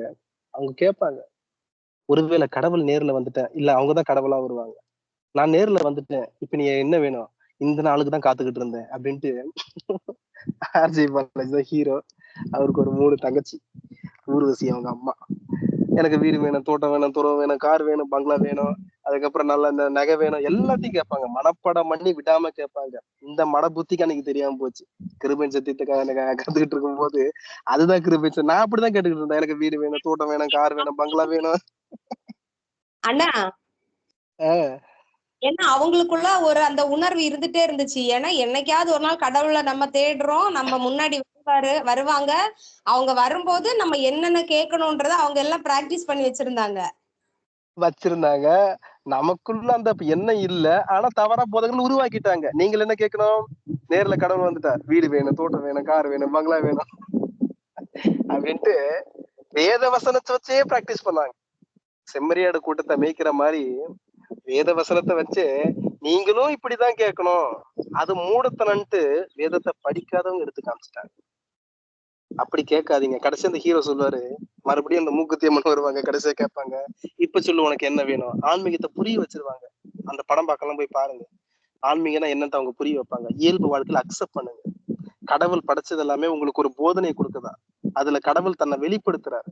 உறவுகள் மத்தியில, வழியில மத்தியில, வேதனை மத்தியில, கஷ்டம், துன்பங்கள், இடிபாடுகள், நஷ்டம், துரோகம், வன்மம், சூது, இழப்பு, இது எல்லாமே உங்களுக்கு ஒரு பாடத்தை போதிக்குது. அந்த எல்லா உறவுலையும் கடவுள் உங்களை எப்படி நேசிக்கிறாரு, நீங்க எப்படிப்பட்டவர்களா தூரமா போயிட்டீங்க, நீங்க எப்படி கடவுளோட நஷ்டப்படுத்துறீங்க, நீங்க எப்படி அவரை நிர்மூலமாக்குனீங்க, நீங்க எப்படி அவரை பிரிஞ்சு போனீங்க, இல்ல நீங்க எப்படி மறிச்சு போனீங்கன்ற காரியத்தெல்லாம் அழகா எடுத்து போதிப்பாங்க. போதிச்ச பிறகு கிடைச்ச ஆர்ஜே பாலாஜி கிட்ட கேட்பாங்க, இப்ப சொல்லு நான் கடவுள் உனக்கு வரம் கொடுக்குறேன், உனக்கு என்ன வேணும் கேட்கும் போது, எனக்கு இந்த வாழ்க்கையே போதும். நிஜமாவான்னு கேட்பாங்க. நிஜமாவே எனக்கு இந்த கொடுத்த இந்த வாழ்க்கையே போதும், இதுல நான் உங்களை புரிஞ்சுக்கிட்டேன், இந்த வாழ்க்கையை சந்தோஷமா வாழ போறேன் பாங்க. இதைத்தான் இன்னைக்கு இயல்பு வாழ்க்கையில் ஆன்மீகம்னு பேசிக்கிட்டு இருக்கோம். ஆனா அன்னைக்கே படமா எடுத்து திரைப்படமா ஓட்டி வருமானத்தையும் பார்த்துட்டாங்க. அப்ப யார நினைச்சு இப்ப வெட்கப்படுறது? பவுல் சொல்றாரு, வேதத்தை படிக்கிறீங்க, வேத வசனத்தை கை கொள்றீங்க, காணிக்க தசமா கொடுக்குறீங்க, நான் தான் அப்படின்றீங்க, உங்களை நினைச்சு வெட்கப்படுறதா, இல்ல நீங்க யாரை இழிவா நினைக்கலாம் அவங்களை நினைச்சு வெட்கப்படுறதா? சோ ரெண்டே பதம் தான். கடவுள் பற்றின புரிதல் உள்ளவங்க ஒருத்தவங்க, கடவுள் பற்றின புரிதல் இல்லாதவங்க ஒருத்தவங்க. இவர்கள் இஸ்ரவேலர்கள், அவர்கள் புறஜாதியார்கள். எழுத்தின்படி நிலத்தை வரையறுக்காதீங்க, எழுத்தின்படி தேசத்தை வரையறுக்காதீங்க. மனுஷனுக்குள்ள இருக்க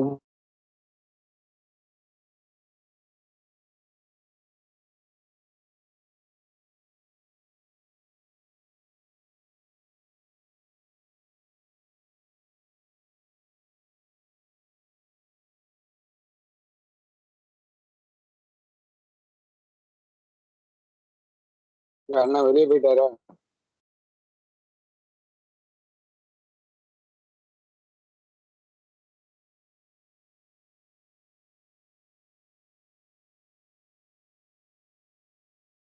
அண்ணா பேசுங்க.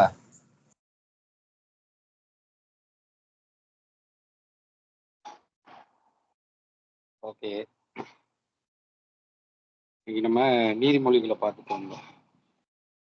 அநேக காரியங்கள் சத்தியங்களை, அதாவது உண்மையா அறிந்து கொள்ளும் போது பாக்கியவான்கள். இயேசு கிறிஸ்து அநேக காரியங்கள்ல பாக்கியவான்கள் பேசியிருப்பாரு. என்னன்னா ஒரு இதுதான் நமக்கு ஆசீர்வாதம், அதை தான் அங்க சொல்றாரு அவர். என்னன்னு பாத்தீங்கன்னா, இதுல நம்ம பார்க்கும்போது தொடர்ச்சியா நம்ம நீதிமொழிகள் பார்த்துட்டு வரோம். இது ஆரம்பத்துல இருந்தே நம்ம பார்த்துட்டு வரோம். ஒண்ணு இந்த ஆத்மா எப்படி இதை பண்ணுச்சு, இதெல்லாம் பார்த்தோம். இன்னைக்கு அதே வரிசையில நம்ம பார்க்குறோம் நீதிமொழிகள் 6:16 வரைக்கும் பார்க்குறோம். இதுல ஆறு காரியங்களை கர்த்தர் வெறுக்கிறார், 7 அவருக்கு அருவருப்பானவைகள். அவைகள் யாவன: மேன்மையான கண், பொய் நாவு, குற்றம் உடையவர்களுடைய ரத்தம் சிந்துகை. மேட்டுமையான கண் அப்படின்னா பாத்தீங்கன்னா, எழுத்தின்படியே பார்க்கும்போது பாத்தீங்கன்னா, இந்த ஒரு உயர்ந்த ஒரு பணக்காரன் ஒரு ஏழையை பார்க்கும்போது அந்த மேட்டிமையான சிந்தை இருக்கும், பார்வை இருக்கும். அதே மாதிரி பார்த்தீங்கன்னா, இன்னும் ஷார்ட்டா சொல்லணும்னா பெருமை.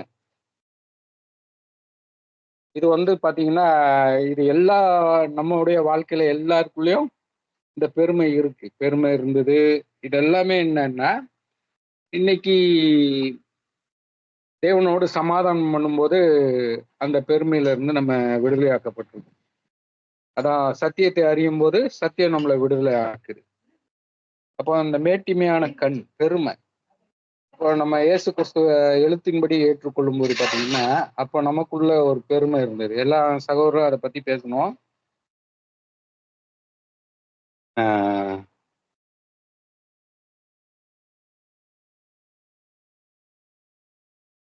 அதுல பாத்தீங்கன்னா நம்ம என்ன பண்ணணும், இயேசு கிறிஸ்துவனால் ரட்சிக்கப்பட்ட நம்ம மட்டும் பரலோகத்துக்கு போவோம், மற்ற ஜனங்கள்லாம் நரகத்துக்கு போவாங்க. இப்படி இந்த மாம்ச சிந்தையில பெருமை இந்த காரியங்கள்ல இருந்தது. சில வசனங்கள் பார்ப்போம். சங்கீதம் 18:27 பார்க்கிறோம். தேவரீர் சிறுமைப்பட்ட ஜனத்தை ரட்சிப்பீர், மேட்டிமையான கண்களை தாழ்த்துவீர். தேவரீர் என் விளக்கை ஏற்றுவீர், தேவனாகிய கர்த்தர் என் இருளை வெளிச்சமாக்குவார். இதான் பாருங்க, இந்த எழுத்தின்படி பார்க்கும்போது நம்ம பெருமை, இந்த மேட்டிமையான கண்களை பற்றி பார்த்தோம். எப்படி அந்த மேட்டிமையான சிந்தை, அந்த மற்றவங்கள ஒரு உதாசீனமா பார்க்குற மாதிரி. அதே மாதிரி இது வந்து எங்க எழுத்தின்படி பார்க்கும்போது பார்த்தீங்கன்னா இயல்பு வாழ்க்கையிலும் இருக்கு.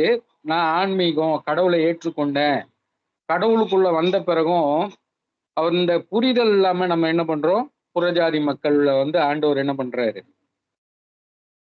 நம்மளை வேறு பிரிச்சிருக்கிறாரு.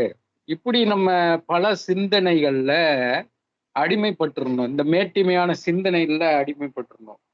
அததான் இங்க சொல்லும்போது சொல்றார், தேவரீர் சிறுமைப்பட்ட ஜனத்தை ரட்சிப்பீர், மேட்டிமையான கண்களை தாழ்த்துவீர். அப்ப இந்த மேட்டிமையான கண்களை தாழ்த்தும் போது பாத்தீங்கன்னா தேவரீர் அங்க சொல்றார், நமக்குள்ள அந்த வார்த்தை வருது பாருங்க, அந்த வசனங்களை கேட்கும் போது எழுத்துக்குரியது இல்லை, இது ஆவிக்குரியது. அப்போ எழுத்தின்படி பரலோகம் அல்ல, இது ஆவிக்குரியது. உங்களுக்குள்ள இருக்கிறார், நான் இருக்கிறவராகவே இருக்கிறேன், நித்திய நித்தியமா நான் உங்களுக்குள்ள இருக்கிறேன். இதை வெளிப்படுத்துறதுக்கு இந்த வெளிச்சத்தை என்ன பண்ணாரா, நம்முடைய வாழ்க்கையில ஏற்றி இருக்கிறார். தேவனாகிய கர்த்தர் என் இருளை வெளிச்சமாக்குவார். எப்போ இந்த எழுத்துல இருந்து ஆவிக்கு டிரான்ஸ்மிட் ஆகும்போது, எப்படி இந்த ஆவியோட அந்த தேவனுடைய உறவு, எந்த சத்தியத்தை சத்தியத்தின்படி அறிந்து கொள்ளும் போது நாம் விடுதலையாக்கப்பட்டோம். எப்படி சத்தியத்தை அறியும் போது என்ன நோக்கத்துக்கு கொடுக்கப்பட்டது, அதான் பாத்தீங்கன்னா 1 கொரிந்தியர் 15 கூட நம்ம பார்க்கலாம். அதுல சொல்லும் போது சொல்லுவாரு, 15:1-2-3 1 கொரிந்தியர் 15 அதுல சொல்றாரு, அன்றியும் சகோதரரே, நான் உங்களுக்கு பிரசங்கித்த சுவிசேஷத்தை மறுபடியும் உங்களுக்கு தெரியப்படுத்துகிறேன், நீங்கள் அதை ஏற்றுக்கொண்டு அதில் நிலைத்திருக்கிறீர்கள். சுவிசேஷம் சொல்றாரு. அடுத்தது அங்க சொல்லும்போது சொல்றாரு, நான் உங்களுக்கு பிரசங்கித்த பிரகாரமாய். இப்போ இந்த வார்த்தை ரொம்ப முக்கியம். என்ன இந்த அவர் பிரசங்கித்த சுவிசேஷம் என்ன, கடவுள் உங்களுக்குள்ள இருக்கிறாரு, தேவன் எப்படி அவருடைய ஆளுகை நமக்குள்ள இருக்கு, நாம் அவருடைய ஆலயமா இருக்கோம். இதுதான் இந்த பிரகாரமாய் நான் அவருடைய வீடு, நான் அவருடைய வெளிச்சத்தை பெற்றிருக்கிறேன், கிறிஸ்து எனக்குள்ள வெளிச்சமா இருக்கிறாரு, எனக்குள்ள அந்த கடவுளோடு இருக்கிற அந்த உறவு எனக்கு தெரியும். அதான் பாருங்க இன்னைக்கு அந்த புரிதல். அப்போ என் வெளிச்சத்தை ஏற்றி இருக்கிறார். அப்போ இந்த புரிதல் இருக்கணுமாங்க. என்ன அங்க சொல்லும்போது சொல்றாரு, நான் உங்களுக்கு பிரசங்கித்த பிரகாரமாய் நீங்கள் அதை கை கொண்டிருந்தால் அதனால் ரட்சிக்கப்படுவீர்கள், மற்றபடி உங்கள் விசுவாசம் விருதாய் இருக்குமே. எப்படி என்ன பிரகாரம்? இப்போ நம்ம நம்ம வாழ்க்கையில கடந்து வரும்போது பாத்தீங்கன்னா சத்தியத்தை எப்படி அறிஞ்சோம்?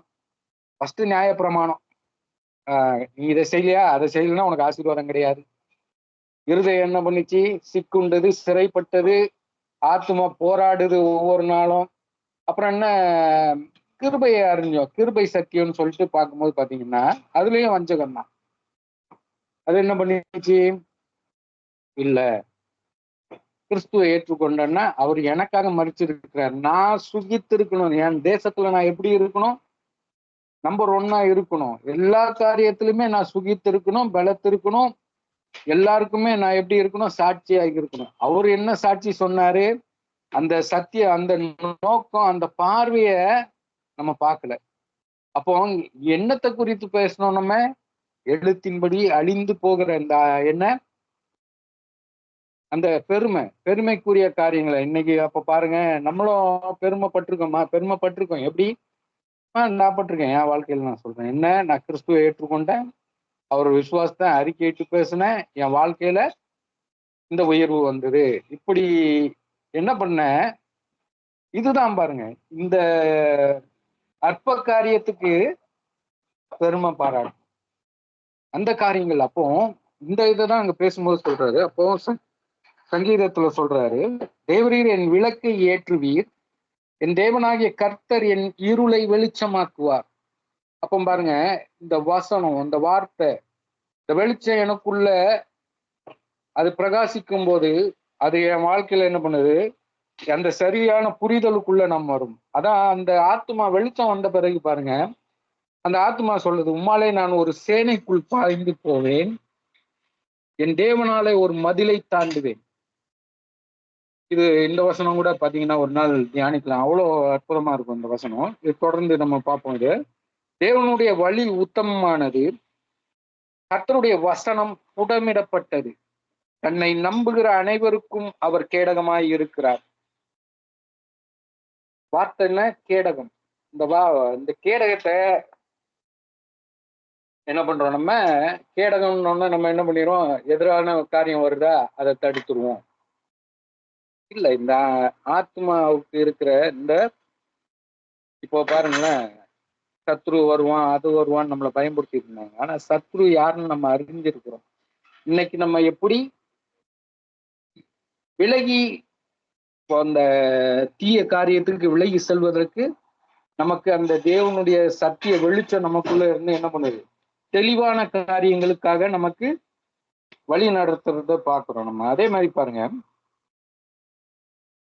31ஆம் வசனத்துல சொல்றாரு, கர்த்தரை அல்லாமல் தேவன் யார், நம்முடைய தேவனை என்று கல்மலை யார்.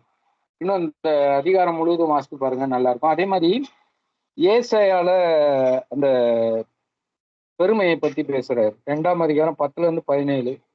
இதுல கொஞ்சம் தியானிச்சுங்க, எழுதி வச்சு, நல்லா இருக்கும் அதுவும். அடுத்தது பொய் நாவுக்கு வரேன். நான் பொய் நாவை பத்தி சொல்றேன்.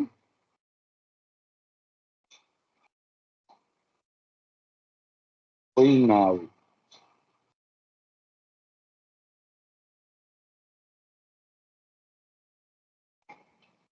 இப்போ அந்த பொய் நாவுக்கு என்ன சொல்லலாம் சொல்லுங்க பார்க்கலாம்.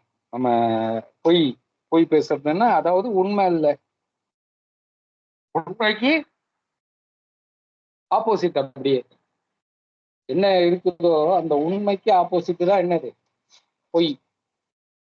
இது நம்ம இயல்பு வாழ்க்கையில அன்றாட பாக்குறோம். இன்னைக்கு நடைமுறை வாழ்க்கையில கூட நம்ம என்ன பண்றோம், பாக்குறோம், மாத்தி பேசுறது.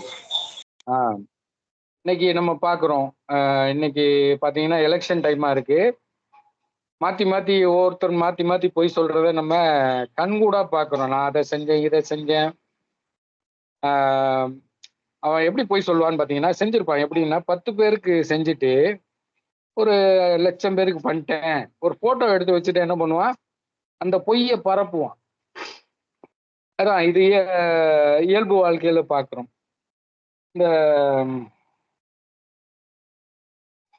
ஆவிக்குரிய வாழ்க்கையில நம்ம பார்க்கும்போது பாத்தீங்கன்னா, இந்த பொய் இது எப்படி இருக்குன்னு பாத்தீங்கன்னா, அங்க சொல்லும்போது சொல்றாரு, நீதிமொழிகள் 12:22, பொய் உதடுகள் கர்த்தருக்கு அருவருப்பானவைகள், உண்மையாய் நடக்கிறவர்களுக்கோ கர்த்தருக்கு பிரியம். இது நம்ம இன்னைக்கு நம்ம அறிஞ்சிருக்கிறோம், எப்படி எந்த பிரமாணத்துல இருக்கிறோம். அப்போ அந்த கிறிஸ்துவனுடைய ஒவ்வொரு மீட்பு, அந்த வெளிச்சத்துல இருக்கும்போது நான் மீட்கப்பட்டு இருக்கிறேன், உன்னதத்துல அவரோடு உட்கார வைக்கப்பட்டிருக்கிறேன், நான் கிறிஸ்துவோட அவயமா இருக்கிறேன், அவருடைய மாம்சத்துக்கும் இந்த உண்மை எனக்கு விளங்குது. இப்போ நான் வேத வசனங்களை எழுத்தின்படி வாசிக்கும் போது பாத்தீங்கன்னா எனக்கு புரியல, என்னடா ஒரு தலையா இருக்காரு, இது எழுத்தின்படி சிந்திக்கும் போது இது பொய்யா தோணுது. அப்போ அநேக காரியங்கள் அப்படிதான். அப்போ பாருங்க, இன்னைக்கு சரி நம்ம ஒவ்வொரு நாளும் இந்த சத்தியத்துல கடந்து வரும்போது இந்த பொய் நாவு எப்படி வேலை செஞ்சது பாக்குறோம். நம்ம எப்படி சிஸ்டர் சொன்ன மாதிரிதான், எனக்கு குழந்தை இல்லை, நான் விசுவாசத்தேன், இந்த காரியம் நடந்தது, இது என்ன பண்ண நம்ம அதான் இயேசு கிறிஸ்து சிலுவையில சொல்லும்போது சொல்லுவாரு, தாங்கள் செய்கிறது என்னென்று அறியாது செய்கிறாங்க, இவங்களை மன்னிங்க அவர் சொல்றாரு. அப்போ அவருக்கு என்ன பண்ணிருக்கு, இது எல்லாமே ஒரு ஸ்டேஜுக்கு வரும்போது இந்த ஆத்மா உணரும், இந்த காரியத்தை சொல்றாரு. அப்போ பாருங்க, பொய் உதடுகள் கர்த்தருக்கு அருவருப்பானவைகள், அவர் விரும்பாத காரியம். அடுத்தது சொல்றாரு, உண்மையாய் நடக்கிறவர்களோ, இன்னைக்கு நான் பொய்யில நடந்தேன், பொய்யில வாழ்ந்தோம், ஆனா இன்னைக்கு கிறிஸ்து எனக்குள்ள இருக்கிறார், அந்த மீட்பை நான் உணர்ந்து இருக்கிறேன், எனக்குள்ள கிறிஸ்து மரித்திருக்கிறார், எனக்குள்ள எழுந்திருக்கிறார், நானும் எழுப்பப்பட்டிருக்கிறேன், அவரோடு இணைக்கப்பட்டிருக்கிறேன், அவரோட பிணைக்கப்பட்டிருக்கேன், அவருக்குள்ளாக வேர்கொள்ளப்பட்டிருக்கிறேன். இது இப்ப இல்ல, ஆதி முதற்கொண்டு அவர் எனக்குள்ள இருக்கிற அந்த உண்மைய எனக்கு என்ன பண்ணாரு, அவரு வெளிப்படுத்தினதை நான் அறிஞ்சேன் சொல்றாரு. அதே மாதிரி சங்கீதம் 58:3 சொல்றாரு, துன்மார்க்கன் கர்ப்பத்திலே உற்பவித்தது முதல் பேதலிக்கிறார்கள், தாயின் வயிற்றில் இருந்து பிறந்தது முதல் பொய் சொல்லி வழி தப்பி நடக்கிறார்கள். இது இந்த வசனத்தை படிக்கும் போது பாத்தீங்கன்னா நம்ம உடனே எழுத்துல தான் பார்ப்போம், எழுத்துல. ஆனா இது இங்க பேசப்பட்ட காரியம் எங்கன்னா படைப்பு எங்க நடந்ததோ அங்க இருந்து வருது. எப்படி ஏதேன் தோட்டத்துல என்ன நடந்ததோ அதை ஒப்பிட்டு பார்க்கும்போது பாத்தீங்கன்னா எப்படி ஆதாம் சிருஷ்டிக்கப்பட்டான், ஆதாமுடைய படைப்பு இருக்கும்போது அங்க என்னெல்லாம் நடந்தது, அந்த ஆத்மாக்கு என்ன நடந்தது, இதெல்லாமே அங்க சொல்றாரு. அப்போ தாயின் வயிற்றில் இருந்து பிறந்த முதல் பொய் சொல்லி வழி தப்பி போகிறார்கள், அத நம்ம பாக்குறோம். அப்போ பாருங்க எப்படி அங்க வழி தப்பப்பட்டோம், ஆத்மா வஞ்சிக்கப்பட்டது, இந்த ஆளுகைய நம்ம இழந்தோம். இதுதான் பாருங்க இன்னைக்கு இந்த உண்மைக்கு விரோதமான காரியம் தான் என்ன பண்ணிச்சு. இது எதுக்கு கொடுக்கப்பட்டது, அந்த அந்த மகிமையை நம்ம அறிந்து கொள்வதற்கு, அந்த தேவன் நம்மளோடு இருக்கிற அந்த உறவை நாம் புரிந்து கொள்வதற்கு. அதான் இயேசு கிறிஸ்து கூட பாத்தீங்கன்னா சொல்லுவாரு, யோவான் 8:44 சொல்றாரு, நீங்கள் உங்கள் பிதாவாகிய பிசாசினால் உண்டானவர்கள், உங்கள் பிதாக்களுடைய இச்சைகளின்படி செய்ய மனதாய் இருக்கிறீர்கள், அவன் ஆதி முதல் கொண்டு மனுஷ கொலைபாதகனாய் இருக்கிறான், சத்தியம் அவனிடத்தில் இல்லாதபடியால். இது என்னைக்கு டிரான்ஸ்மிட் ஆகுதோ இது எல்லாமே பாருங்க, அதான் நம்ம கடந்த நாள்ல கூட படிச்சேன், என்னது ஒரு கொள்ளனே நான் தான் படிச்சேன், அழிக்கிற எல்லா காரியத்தையும் நான் தான் படிச்சேன். இதெல்லாம் நமக்கு பாருங்க இந்த ஆதி முதல் கொண்டு மனுஷ கொலைபாதகன். மனுஷனை என்ன பண்ணலாம், இப்போ நம்ம கிறிஸ்துவுக்குள்ள வரோம் பாருங்க, சத்தியத்தை எழுத்துல இருந்து ஆவிக்கு மாறும்போது ரட்சிக்கப்படுறோம். என்ன, ஏற்கனவே நான் மீட்கப்பட்டிருக்கிறேன், இந்த ஆவிக்குரிய வாழ்க்கையில நாம் ஆதி முதற் கொண்டு அவருக்குள்ள இருக்கிறத இந்த ஆத்மா உணர செய்யறதுதான் என்னது, ரட்சிப்பு. இதான் அங்க சொல்றாரு. அப்போ சத்தியம் அவனிடத்தில் இல்லாதபடியினால் அவன் சத்தியத்திலே நிலை நிற்கிறதில்லை, அவன் பொய்யனும் பொய்க்கு பிதாவுமாய் இருக்கிறான், அவன் பொய் பேசும்போது தன் சொந்தத்தில் எடுத்து பேசுகிறான். இதெல்லாம் நம்ம வாழ்க்கையில நடந்திருக்கு. நம்ம என்ன பண்ணியிருக்கிறோம், கிருபன் பேசும்போது என்ன பண்றோம், பொய் பேசுறேன், நான் என்ன நம்பர் 1 இருப்பேன், நான் நம்பர் 1 இல்லை, நம்பர் 1 இருக்கிறேன், ஏன்னா துணிஞ்சு பேசுறேன், பொய் நாவு என் வாழ்க்கையில கிரிய செஞ்சுது. ஆனா இன்னைக்கு என்னுடைய அறிக்கை எப்படி இருக்கும், என்ன இருக்கும் பாருங்க, நான் அவருடைய ஆளுகையில இருக்கேன், அந்த உறவுல இருக்கேன்.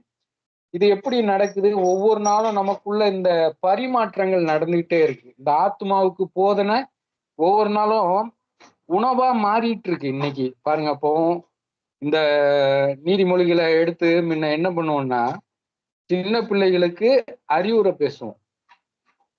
இது உண்மையிலே பாத்தீங்கன்னா இன்னைக்கு பாக்குறோம் இந்த ஆத்மாவுக்கு உணவு இதுதான். அதே மாதிரி இந்த கொலோசியர் 3:9 சொல்றாரு, ஒருவருக்கு ஒருவர் பொய் சொல்லாது இருங்கள் சொல்லிட்டு உடனே அடுத்த லைன்ல பாருங்க, பழைய மனுஷனையும் அவன் செய்கைகளையும் களைந்து போட்டு. இதை எங்க பேசுறாரு பாருங்களேன். நம்ம இந்த வசனத்தை படிக்கும்போது என்ன நினைப்போம், ஒரு சபைக்கு பேசுறாரு, ஒருவருக்கு ஒருவர் ஒற்றுமையா இருக்கணும்னு பேசுறாருன்னு நினைப்போம். அங்க அடுத்த வார்த்தையில பேசுறாரு, பழைய மனுஷனையும் அவன் செய்கைகளையும் களைந்து போட்டு. அவன் தான் பொய் நாவு, புரட்டு. அவன் தான் யாரு, நம்ம இப்போ அந்த வெறுக்கிற காரியங்களை செஞ்சது யாரு, அந்த பழைய மனுஷன். அதாங்க பாருங்க, புதிய மனுஷனை இன்னும் அநேக நிருபங்களை நம்ம பார்ப்போம். புதிய மனுஷனை தரித்து கொள்ளுங்க. நம்ம ஏற்கனவே தரித்து இருக்கிறோம், கிறிஸ்துவினுடைய சாயல் எனக்குள்ள இருக்கு, அவருடைய ரூபமா இருக்கேன். அப்போ அவரு இந்த மனுஷனை களையணும். எந்த மனுஷனை களையணும்? எனக்குள்ள ஒருத்தர் இருக்கிறாரு, எனக்குள்ள அந்த சாயல் இருக்கு, அந்த சாயல் என்ன பண்ணணும், வெளிப்படுறதுக்கு தடையா இருக்கிற இந்த மனுஷனை நாம என்ன பண்ணணும், இந்த பொய் மனுஷனை களைந்து போடணும். அப்போ இந்த புரிதல் வர்றதுக்கு பாக்குறோம். அடுத்து பாருங்க, குற்றமற்றவர்களுடைய ரத்தம் சிந்துகை, அதுல கூட நம்ம பார்ப்போம். அது பாத்தீங்கன்னா நீதிமொழிகள் 1:16 பார்க்கலாம் நீங்க.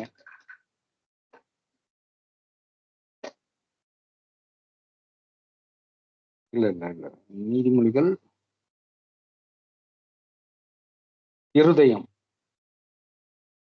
நீதிமொழிகள் 24:2, அவர்கள் இருதயம் கொடுமையை யோசிக்கும், அவர்கள் உதடுகள் தீவினையை பேசும்.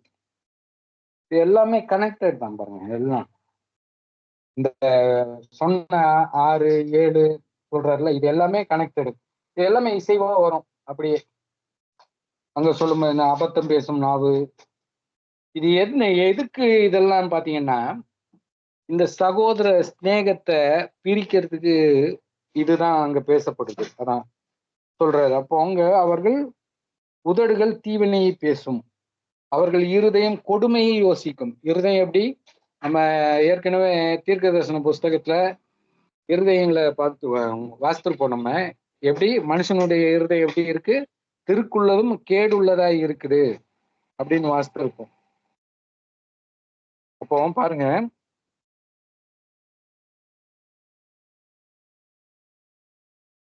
எசேயா 59:7-8,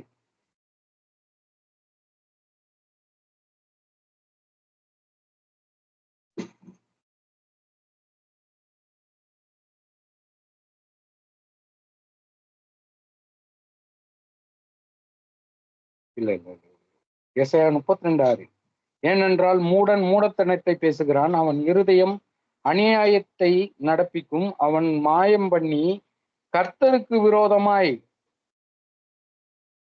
விபரீதம் பேசி பசியுள்ள ஆத்துமாவை வெறுமையாக வைத்து தாகமுள்ளவனுக்கு தாகம் தீர்க்காது இருக்கிறான். எப்படி இந்த இருதயம் எப்படி இருக்கிறான், என்ன இருதயம் பார்த்தோம்னா குற்றமற்றவர்களுடைய ரத்தம் சிந்தும். அதான பார்த்தோம், ரத்தம் சிந்துகு. இல்ல பொய் நாவு சொன்னீங்க, குற்றமற்றவர்கள் ரத்தம் சிந்துகை சொன்னீங்க. பொய் நாவுனா எதனா குறிக்குது ஆன்மீகத்துல? பொய் நாவுன்றது எதை குறிக்குது ஆன்மீகத்துல?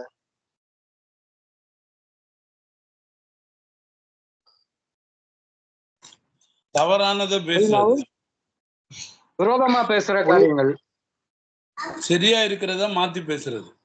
அதானே உண்மைக்கு விரோதமான காரியங்களை பேசுறது பொய் நாவு.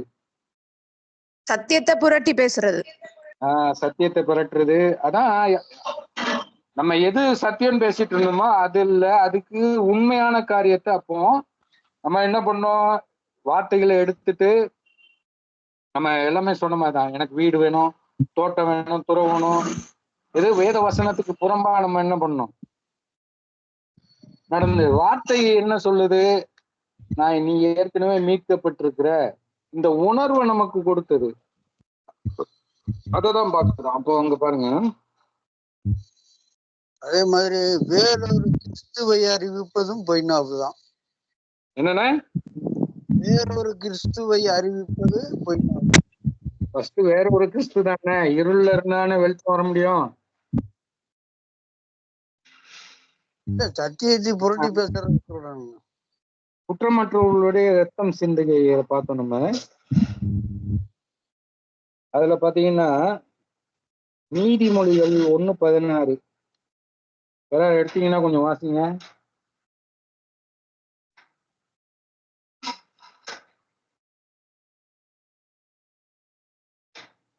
நீதிமொழிகள் 1:16. ஆஹ்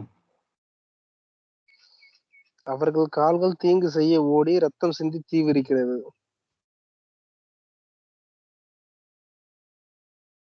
அவர்கள் கால்கள் ரத்தம் சிந்த தீவிரிக்கிறதா? அவர்கள் கால்கள் ரத்தம் சிந்த தீங்கு தீவிரிக்கிறது. செய்ய ஓடி ரத்தம் சிந்த. இப்போ இதை எப்படி எடுத்துக்கலாம் நம்ம, இந்த ஆத்மாவுக்கு விரோதமான காரியங்கள் இதைதான் அவரு அருவருக்கிறார். எதை அருவருக்கிறாரு? மேட்டிமையான கண், பெருமை உள்ளவர்களுக்கு தேவன் என்ன பண்றாரு, எதிர்த்து நிற்கிறார். அப்போ பொய் நாவு, புறம்பா, சத்தியத்துக்கு புறம்பா இன்னைக்கு என்ன நடக்குது? அப்போ இதெல்லாம் பாருங்க, இந்த காரியங்கள்ல அப்போ அந்த ஆத்மா ஒன்னராம இருக்கு. அவர் என்ன காரியத்துக்கு, அதுக்குதான் நான் சொன்னேன். 1 கொரிந்தியர் 15ஆம் அதிகாரத்துல அவர் என்ன பிரகாரமாய் பிரசங்கித்தாரோ அதன்படி ஏற்றுக்கொள்ளும் போது நீங்க ரட்சிக்கப்படுவீங்க அப்படின்னு சொல்றாரு. அப்போ பவுல் இப்ப என்ன பிரகாரம் பிரசங்கித்திருப்பாரு? இந்த வெளிச்சத்துல பிரசங்கித்திருப்பாரு. எப்படி நீங்க ஆலயமா இருக்கீங்க, நீங்க தேவனுடைய வீடு, கடவுள் உங்களுக்குள்ள இருக்கிறாரு. அப்போ நம்ம கேட்ட சத்தியம் ஆரம்பத்துல என்ன கேட்டோம்? கிறிஸ்துவுக்குள்ள வந்துட்டியா, உனக்கு கடன் இல்லை, கடன் இருக்கு, கடன் இல்லை சொல்லு, மாறும். எப்படி வஞ்சிக்கப்பட்டது, இந்த ஆத்மா வஞ்சனையில விழுந்தது. இந்த ஆத்மா என்ன பண்ணிச்சு, ஒவ்வொரு காரியத்திலையும் சிக்கி சிறைப்பட்டு என்ன பட்டது. அதுல இருந்து விடுதலையாக்குறதுக்கு கர்த்தருடைய வார்த்தை என்னது, ஆண்டவருடைய வசனம் புடமிடப்பட்டது. அததான் நம்ம அந்த சங்கீதத்துல பார்த்தோம். சங்கீதம் 18:27 31 வரைக்கும் பார்த்தோம். அப்போ அந்த வார்த்தை என்ன பண்ணுது, என்ன நோக்கத்துக்கு? அதான் பாத்தீங்கன்னா சத்தியம் என்ன பண்ணுமா, பூமியில இருந்து முளைக்குமா. எந்த பூமியில இருந்து முளைக்கும்? இதை நம்ம என்னைக்காவது சிந்தித்து இருக்கோமா? எந்த பூமியில இருந்து விளைக்கும்? சங்கீதக்காரன் எழுதி வச்சிருக்கான்.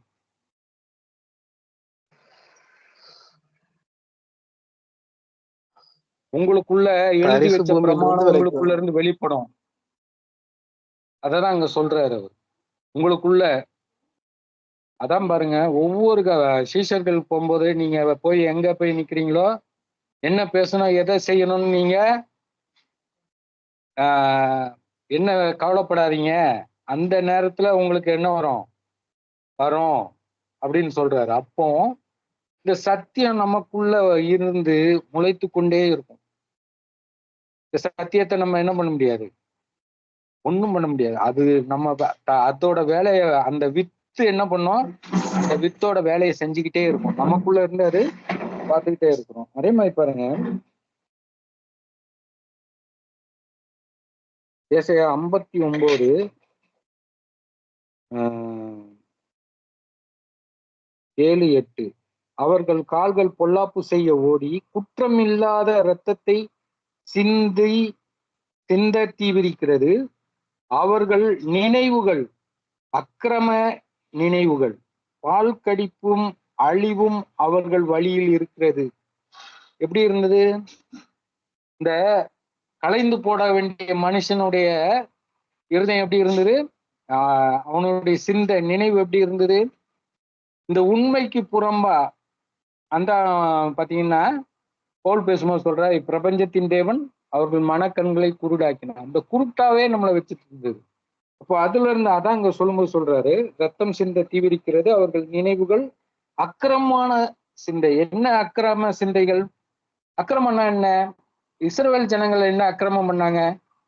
தேவனுக்கு விரோதமா என்ன பண்ணாங்க? அந்நிய தேவர்களை வணங்கினாங்க. அதான் பாவம், அக்கிரமம். அப்போ எது வணங்க வேண்டியதோ அதற்குரிய கணத்தை வேறொன்னுக்கு கொடுக்கும் போது அது அக்கிரமம்.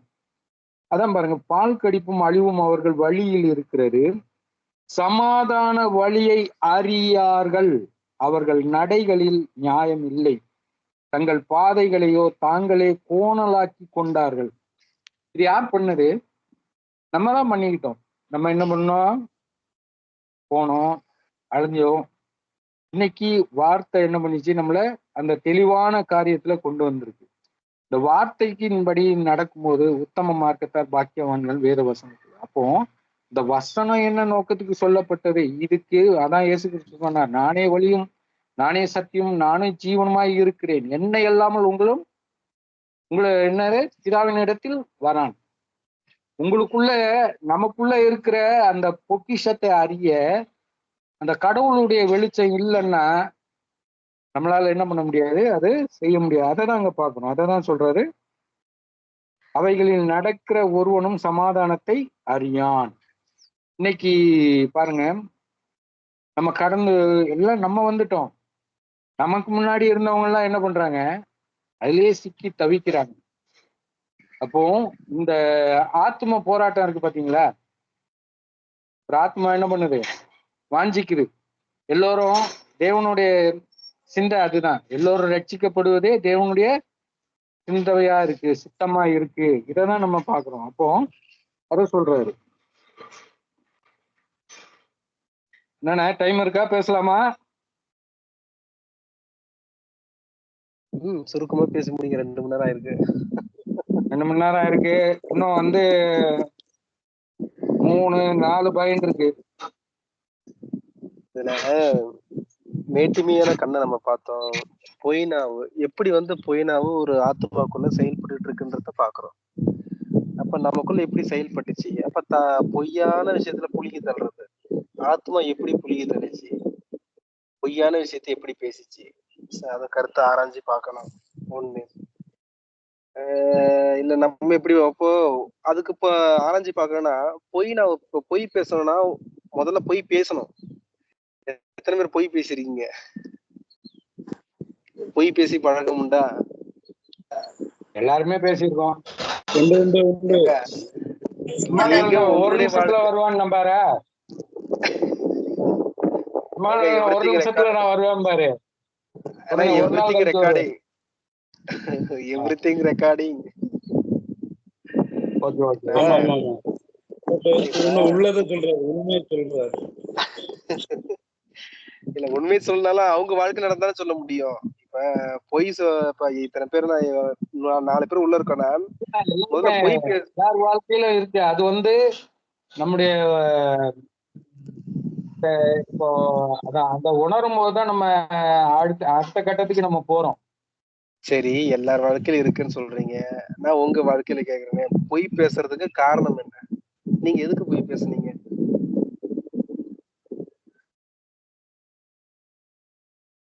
ஏன் பொய் பேசுனீங்க?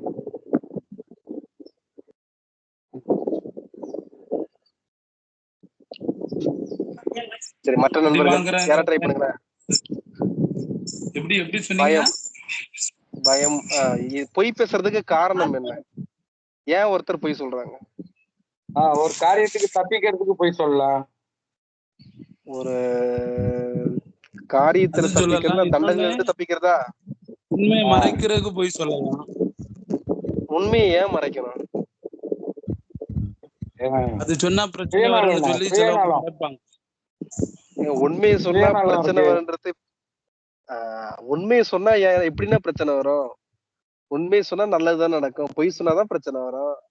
நீங்க உண்மையை சொன்னா பிரச்சனை வரும்ன்றீங்க. இப்ப போய் நம்ம சபையில போய் எப்ப பலியும் காணிக்கையும் ஒளிஞ்சோன்னா நம்மள அடிப்பாங்களா அடிக்க மாட்டாங்களா? டா வந்துட்டாயா நம்ம பொழப்பா கெடுக்கிறதுன்னு. அப்ப தவறானவங்க கிட்ட போய் உண்மையை சொன்னா, இல்ல பொய் பேசுறவங்க கிட்ட போய் உண்மையை சொன்னா பிரச்சனை வரும். உண்மையை பேசுறவங்க கிட்ட உண்மையை சொன்னா பிரச்சனை வராது. அப்ப ஏன் ஒருத்தர் பொய் சொல்றாங்க? உண்மை பேசுற இடத்துல உண்மை பேசணும், இல்ல பொய் பேசுற இடத்துல பொய் பேச முடியும். பொய் பேசுறதுக்கான காரணம் என்ன? என்ன எதனால ஒருத்தர் பொய் சொல்றாங்க? என்ன காரணம் இருக்கும்? ஏன்னா அது தெரிஞ்சாதான் ஆத்மா ஏன் புழுகிச்சுன்னு தெரியும். நாம இந்த ஆத்மா ஏன் புழுகிச்சுன்னு தெரியும். அப்படி சொன்னோம்னா அதனால ஏதாவது ஆதாயங்கள் கிடைக்கலாம். பொய் பேசினாலும் அதுல அந்த பொய் பேசுறதுனால எனக்கு ஒரு நல்ல பலன் வரப்போகுது அப்படின்னு சொல்லி கூட சிலவங்க பொய் பேசலாம். ஏதோ வருது பல கடைக்கு நீங்க போங்க, இல்லைன்னா நீங்க ஒரு டீ கடைக்கு போங்க, இன்னைக்கு போட்ட போண்டாங்க அப்படின்பா. அது நேத்து போட்ட போண்டாவை எண்ணெயில போட்டு கொடுப்பான். ஒரு தம்பிகிட்ட கேட்டேன், இல்ல ஒரு தம்பி கேட்டான், ஆனா எங்க சர்ச்சுக்கு வந்து சத்தியம் சொல்லுவீங்களான்னு கேட்டான். நான் சொன்னேன், தம்பி இருக்கிற உண்மையை சொல்லுவேன்ப்பா, அப்புறம் மறுவாரம் என்ன கூப்பிடுவீங்களான்னு கேட்டேன். அப்புறம் அவர் நம்ம அங்க போனோம்னா என்ன சொல்லுவோம், ஆண்டவர் செஞ்ச செயலு கல்வாரியில முடிச்சிருக்கிறாருப்பா, அவர் பலியா இருக்கிறாருப்பான்னு சொன்னாச்சுன்னா அடுத்த வாரம் நம்மளை கூப்பிட மாட்டான். ஐயோ இவர் வந்து மெசேஜ் கொடுத்தா நம்ம பொழப்பெல்லாம் போயிடும்னு சொல்லி அடுத்த வாரம் நம்ம போன் பக்கமே வர மாட்டோம். சரிண்ணா, அவங்க ஏன் பொய் சொல்றாங்க? என்ன காரணம்? சர்ச்சில ஏன் பொய் சொல்லியே புளிக்கிட்டு இருக்காங்க? என்ன காரணம்? எல்லாம் வயிற்றுக்கு தான். ஆதாயத்துக்காக பொய் சொல்றாங்க. சுய ஆதாயத்துக்காக, சுய லாபத்துக்காக பொய் சொல்லுவாங்க. அப்ப இந்த காணாத ஒரு உலகத்தை ருசி பார்க்கிற வரைக்கும் அந்த ஆத்மா இந்த காண்கிற உலகத்துக்கு சப்போர்ட் பண்ணிட்டே இருந்திருக்கும். இல்ல இதுதான் பெருசு நினைச்சிட்டு இருந்திருக்கும். என்னைக்கு அது முடிவில்லாத ஒரு வாழ்க்கையை பாக்குதோ, என்னைக்கு அந்த புரிதலுக்குள்ள வருதோ, இது துட்சமா எண்ணம். சோ அப்ப வந்து இது பெருசா தெரியாது, அதுதான் பெருசா தெரிஞ்சிருக்கும். அது வரைக்கும் வந்து அது கடவுளுடைய பிரமாணத்துக்கு அகேன்ஸ்டா செயல்படுறத ஒரு விஷயமா இருக்கும். அழிஞ்சு போகிற போஜனத்திற்காக அழியாத மாத்தி போடும் போது அதுவும் இப்ப காரணம் இருக்கு, அவசியம் இருக்கு. சோ எப்படி இந்த பிரபஞ்ச வாழ்க்கையில பொய் சொல்றதுக்கு சில அதுல பெரும் பங்கு வகிக்கிறது அழிவுக்குரிய வஸ்து. அதுக்காக தான் எல்லா பொய்யும் சொல்றாங்க. பிரதர் சொல்ற மாதிரி இந்த போண்டாவா இருக்கட்டும், இல்ல மார்க்கெட்டிங்கா இருக்கட்டும், இல்ல மதம் சார்ந்த நிகழ்ச்சிகளா இருக்கட்டும், எல்லாமே வந்து ஏன் பொய் சொல்றாங்க, புரட்டி பேசுறாங்கன்னா அழிவுக்குரிய வஸ்து. அது அவங்களுக்கு அவசியம். அதற்காக அந்த அழிவில்லாத ஒரு வாழ்க்கையை நஷ்டப்படுத்துறாங்க. இதுவும் கடவுளுக்கு அருவருப்பான, இல்ல கடவுள் வெறுக்கிற ஒரு விஷயமா காணப்படுது. அப்ப தப்புக்கு துணை போகும்போது, அப்ப பொய் சொல்றேன்னா சும்மா நடக்க பொய் வந்து சும்மா சொல்லிட முடியாது. அதுக்கு பின்னாடி நிறைய விஷயம் இருக்கு. அதனுடைய தூண்டுதல் தான் பொய். அப்ப ஏன் நம்ம அந்த இன்னைக்கு ஏன் திருச்சபையில பொய் சொல்லிக்கிட்டு இருக்காங்க, இல்ல நான் நம்பியா ஒரு நாள் பொய் சொல்லிட்டு இருந்தோம், நமக்குள்ள சில தூண்டுதல். அதுக்கு காரணம் என்ன?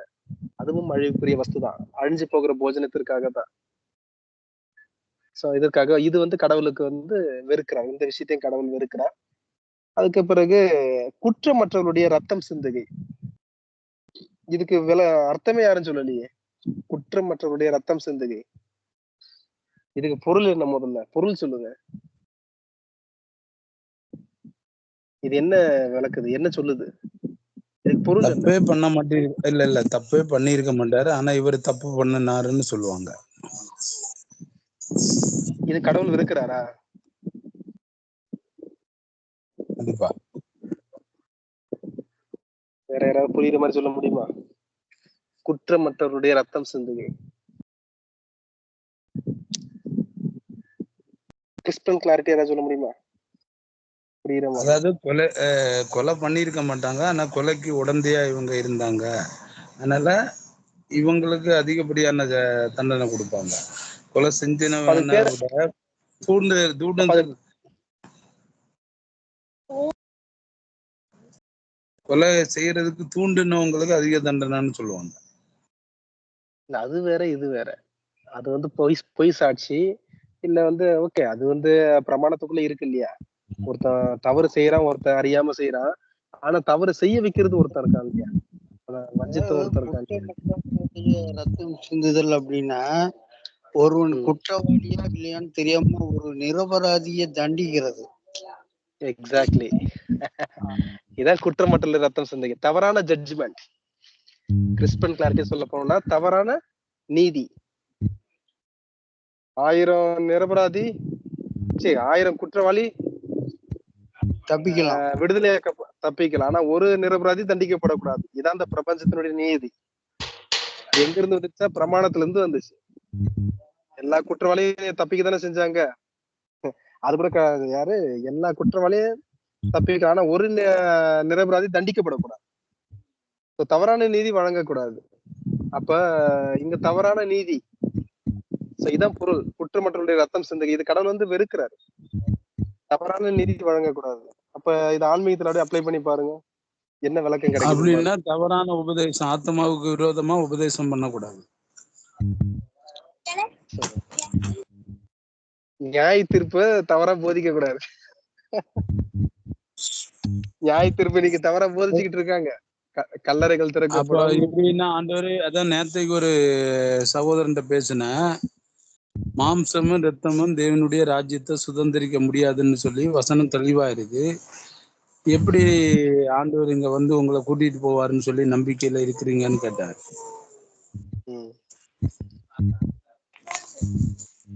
அதுக்கு என்ன பதில்? பதில் அது உங்க வெளிப்பாடு பிரதர், இது எங்க வெளிப்பாடு. ஏங்க இதத்தாங்க சொல்லக்கூடாது. நீங்க சரியான புரிதல் உங்களுக்கு வச்சிருக்கணும்ல. மாம்சமும் ரத்தமும் தேவனுடைய ராஜ்யத்தை ருசி பார்க்க முடியாது. கரெக்ட். இல்ல நான் தெளிவா சொல்லிட்டேன். எப்ப இது சொல்லுங்க பிரதர். அப்ப கிறிஸ்துவுடைய வருகை எழுத்தின்படி இருக்காது, அது கன்ஃபார்ம் ஆயிருது இல்லையா? கண்டிப்பா அந்த வசனத்திலே ஆண்டவர் உறுதிப்படுத்துறாரு. உறுதிப்படுத்தியாச்சு. அப்ப எப்படி எழுத்தின்படி எதிர்பார்க்க முடியும்? புரியல. அது ஆத்துல ஒரு காலு, சேத்துல ஒரு காலு. அம்மா கூடயும் சாப்பிடுவேன், அப்பா கூட சாப்பிடுவேன். அம்மா கூட அப்பா கூட சாப்பிடுறது தப்பு இல்ல. ஆனா சாப்பிட கூடாதான் சாப்பிடக்கூடாது. எதை சாப்பிடணும் அதான் சாப்பிடணும்.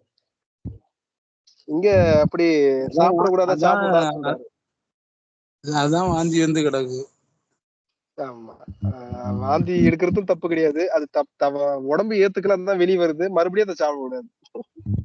நாய் தன் கக்கினதே மறுபடியும் தின்கிறது போல இப்படியும் ஆயிட்டுன்ட்டு பவுல் சொன்ன மாதிரி சொல்லக்கூடாது, நடக்க கூடாது. அப்ப இங்க குற்றமற்றவருடைய ரத்தம் சிந்துகைனா தவறான ஜட்ஜ்மெண்ட், நியாய தீர்ப்பு பக்கம் வந்து அது சரியா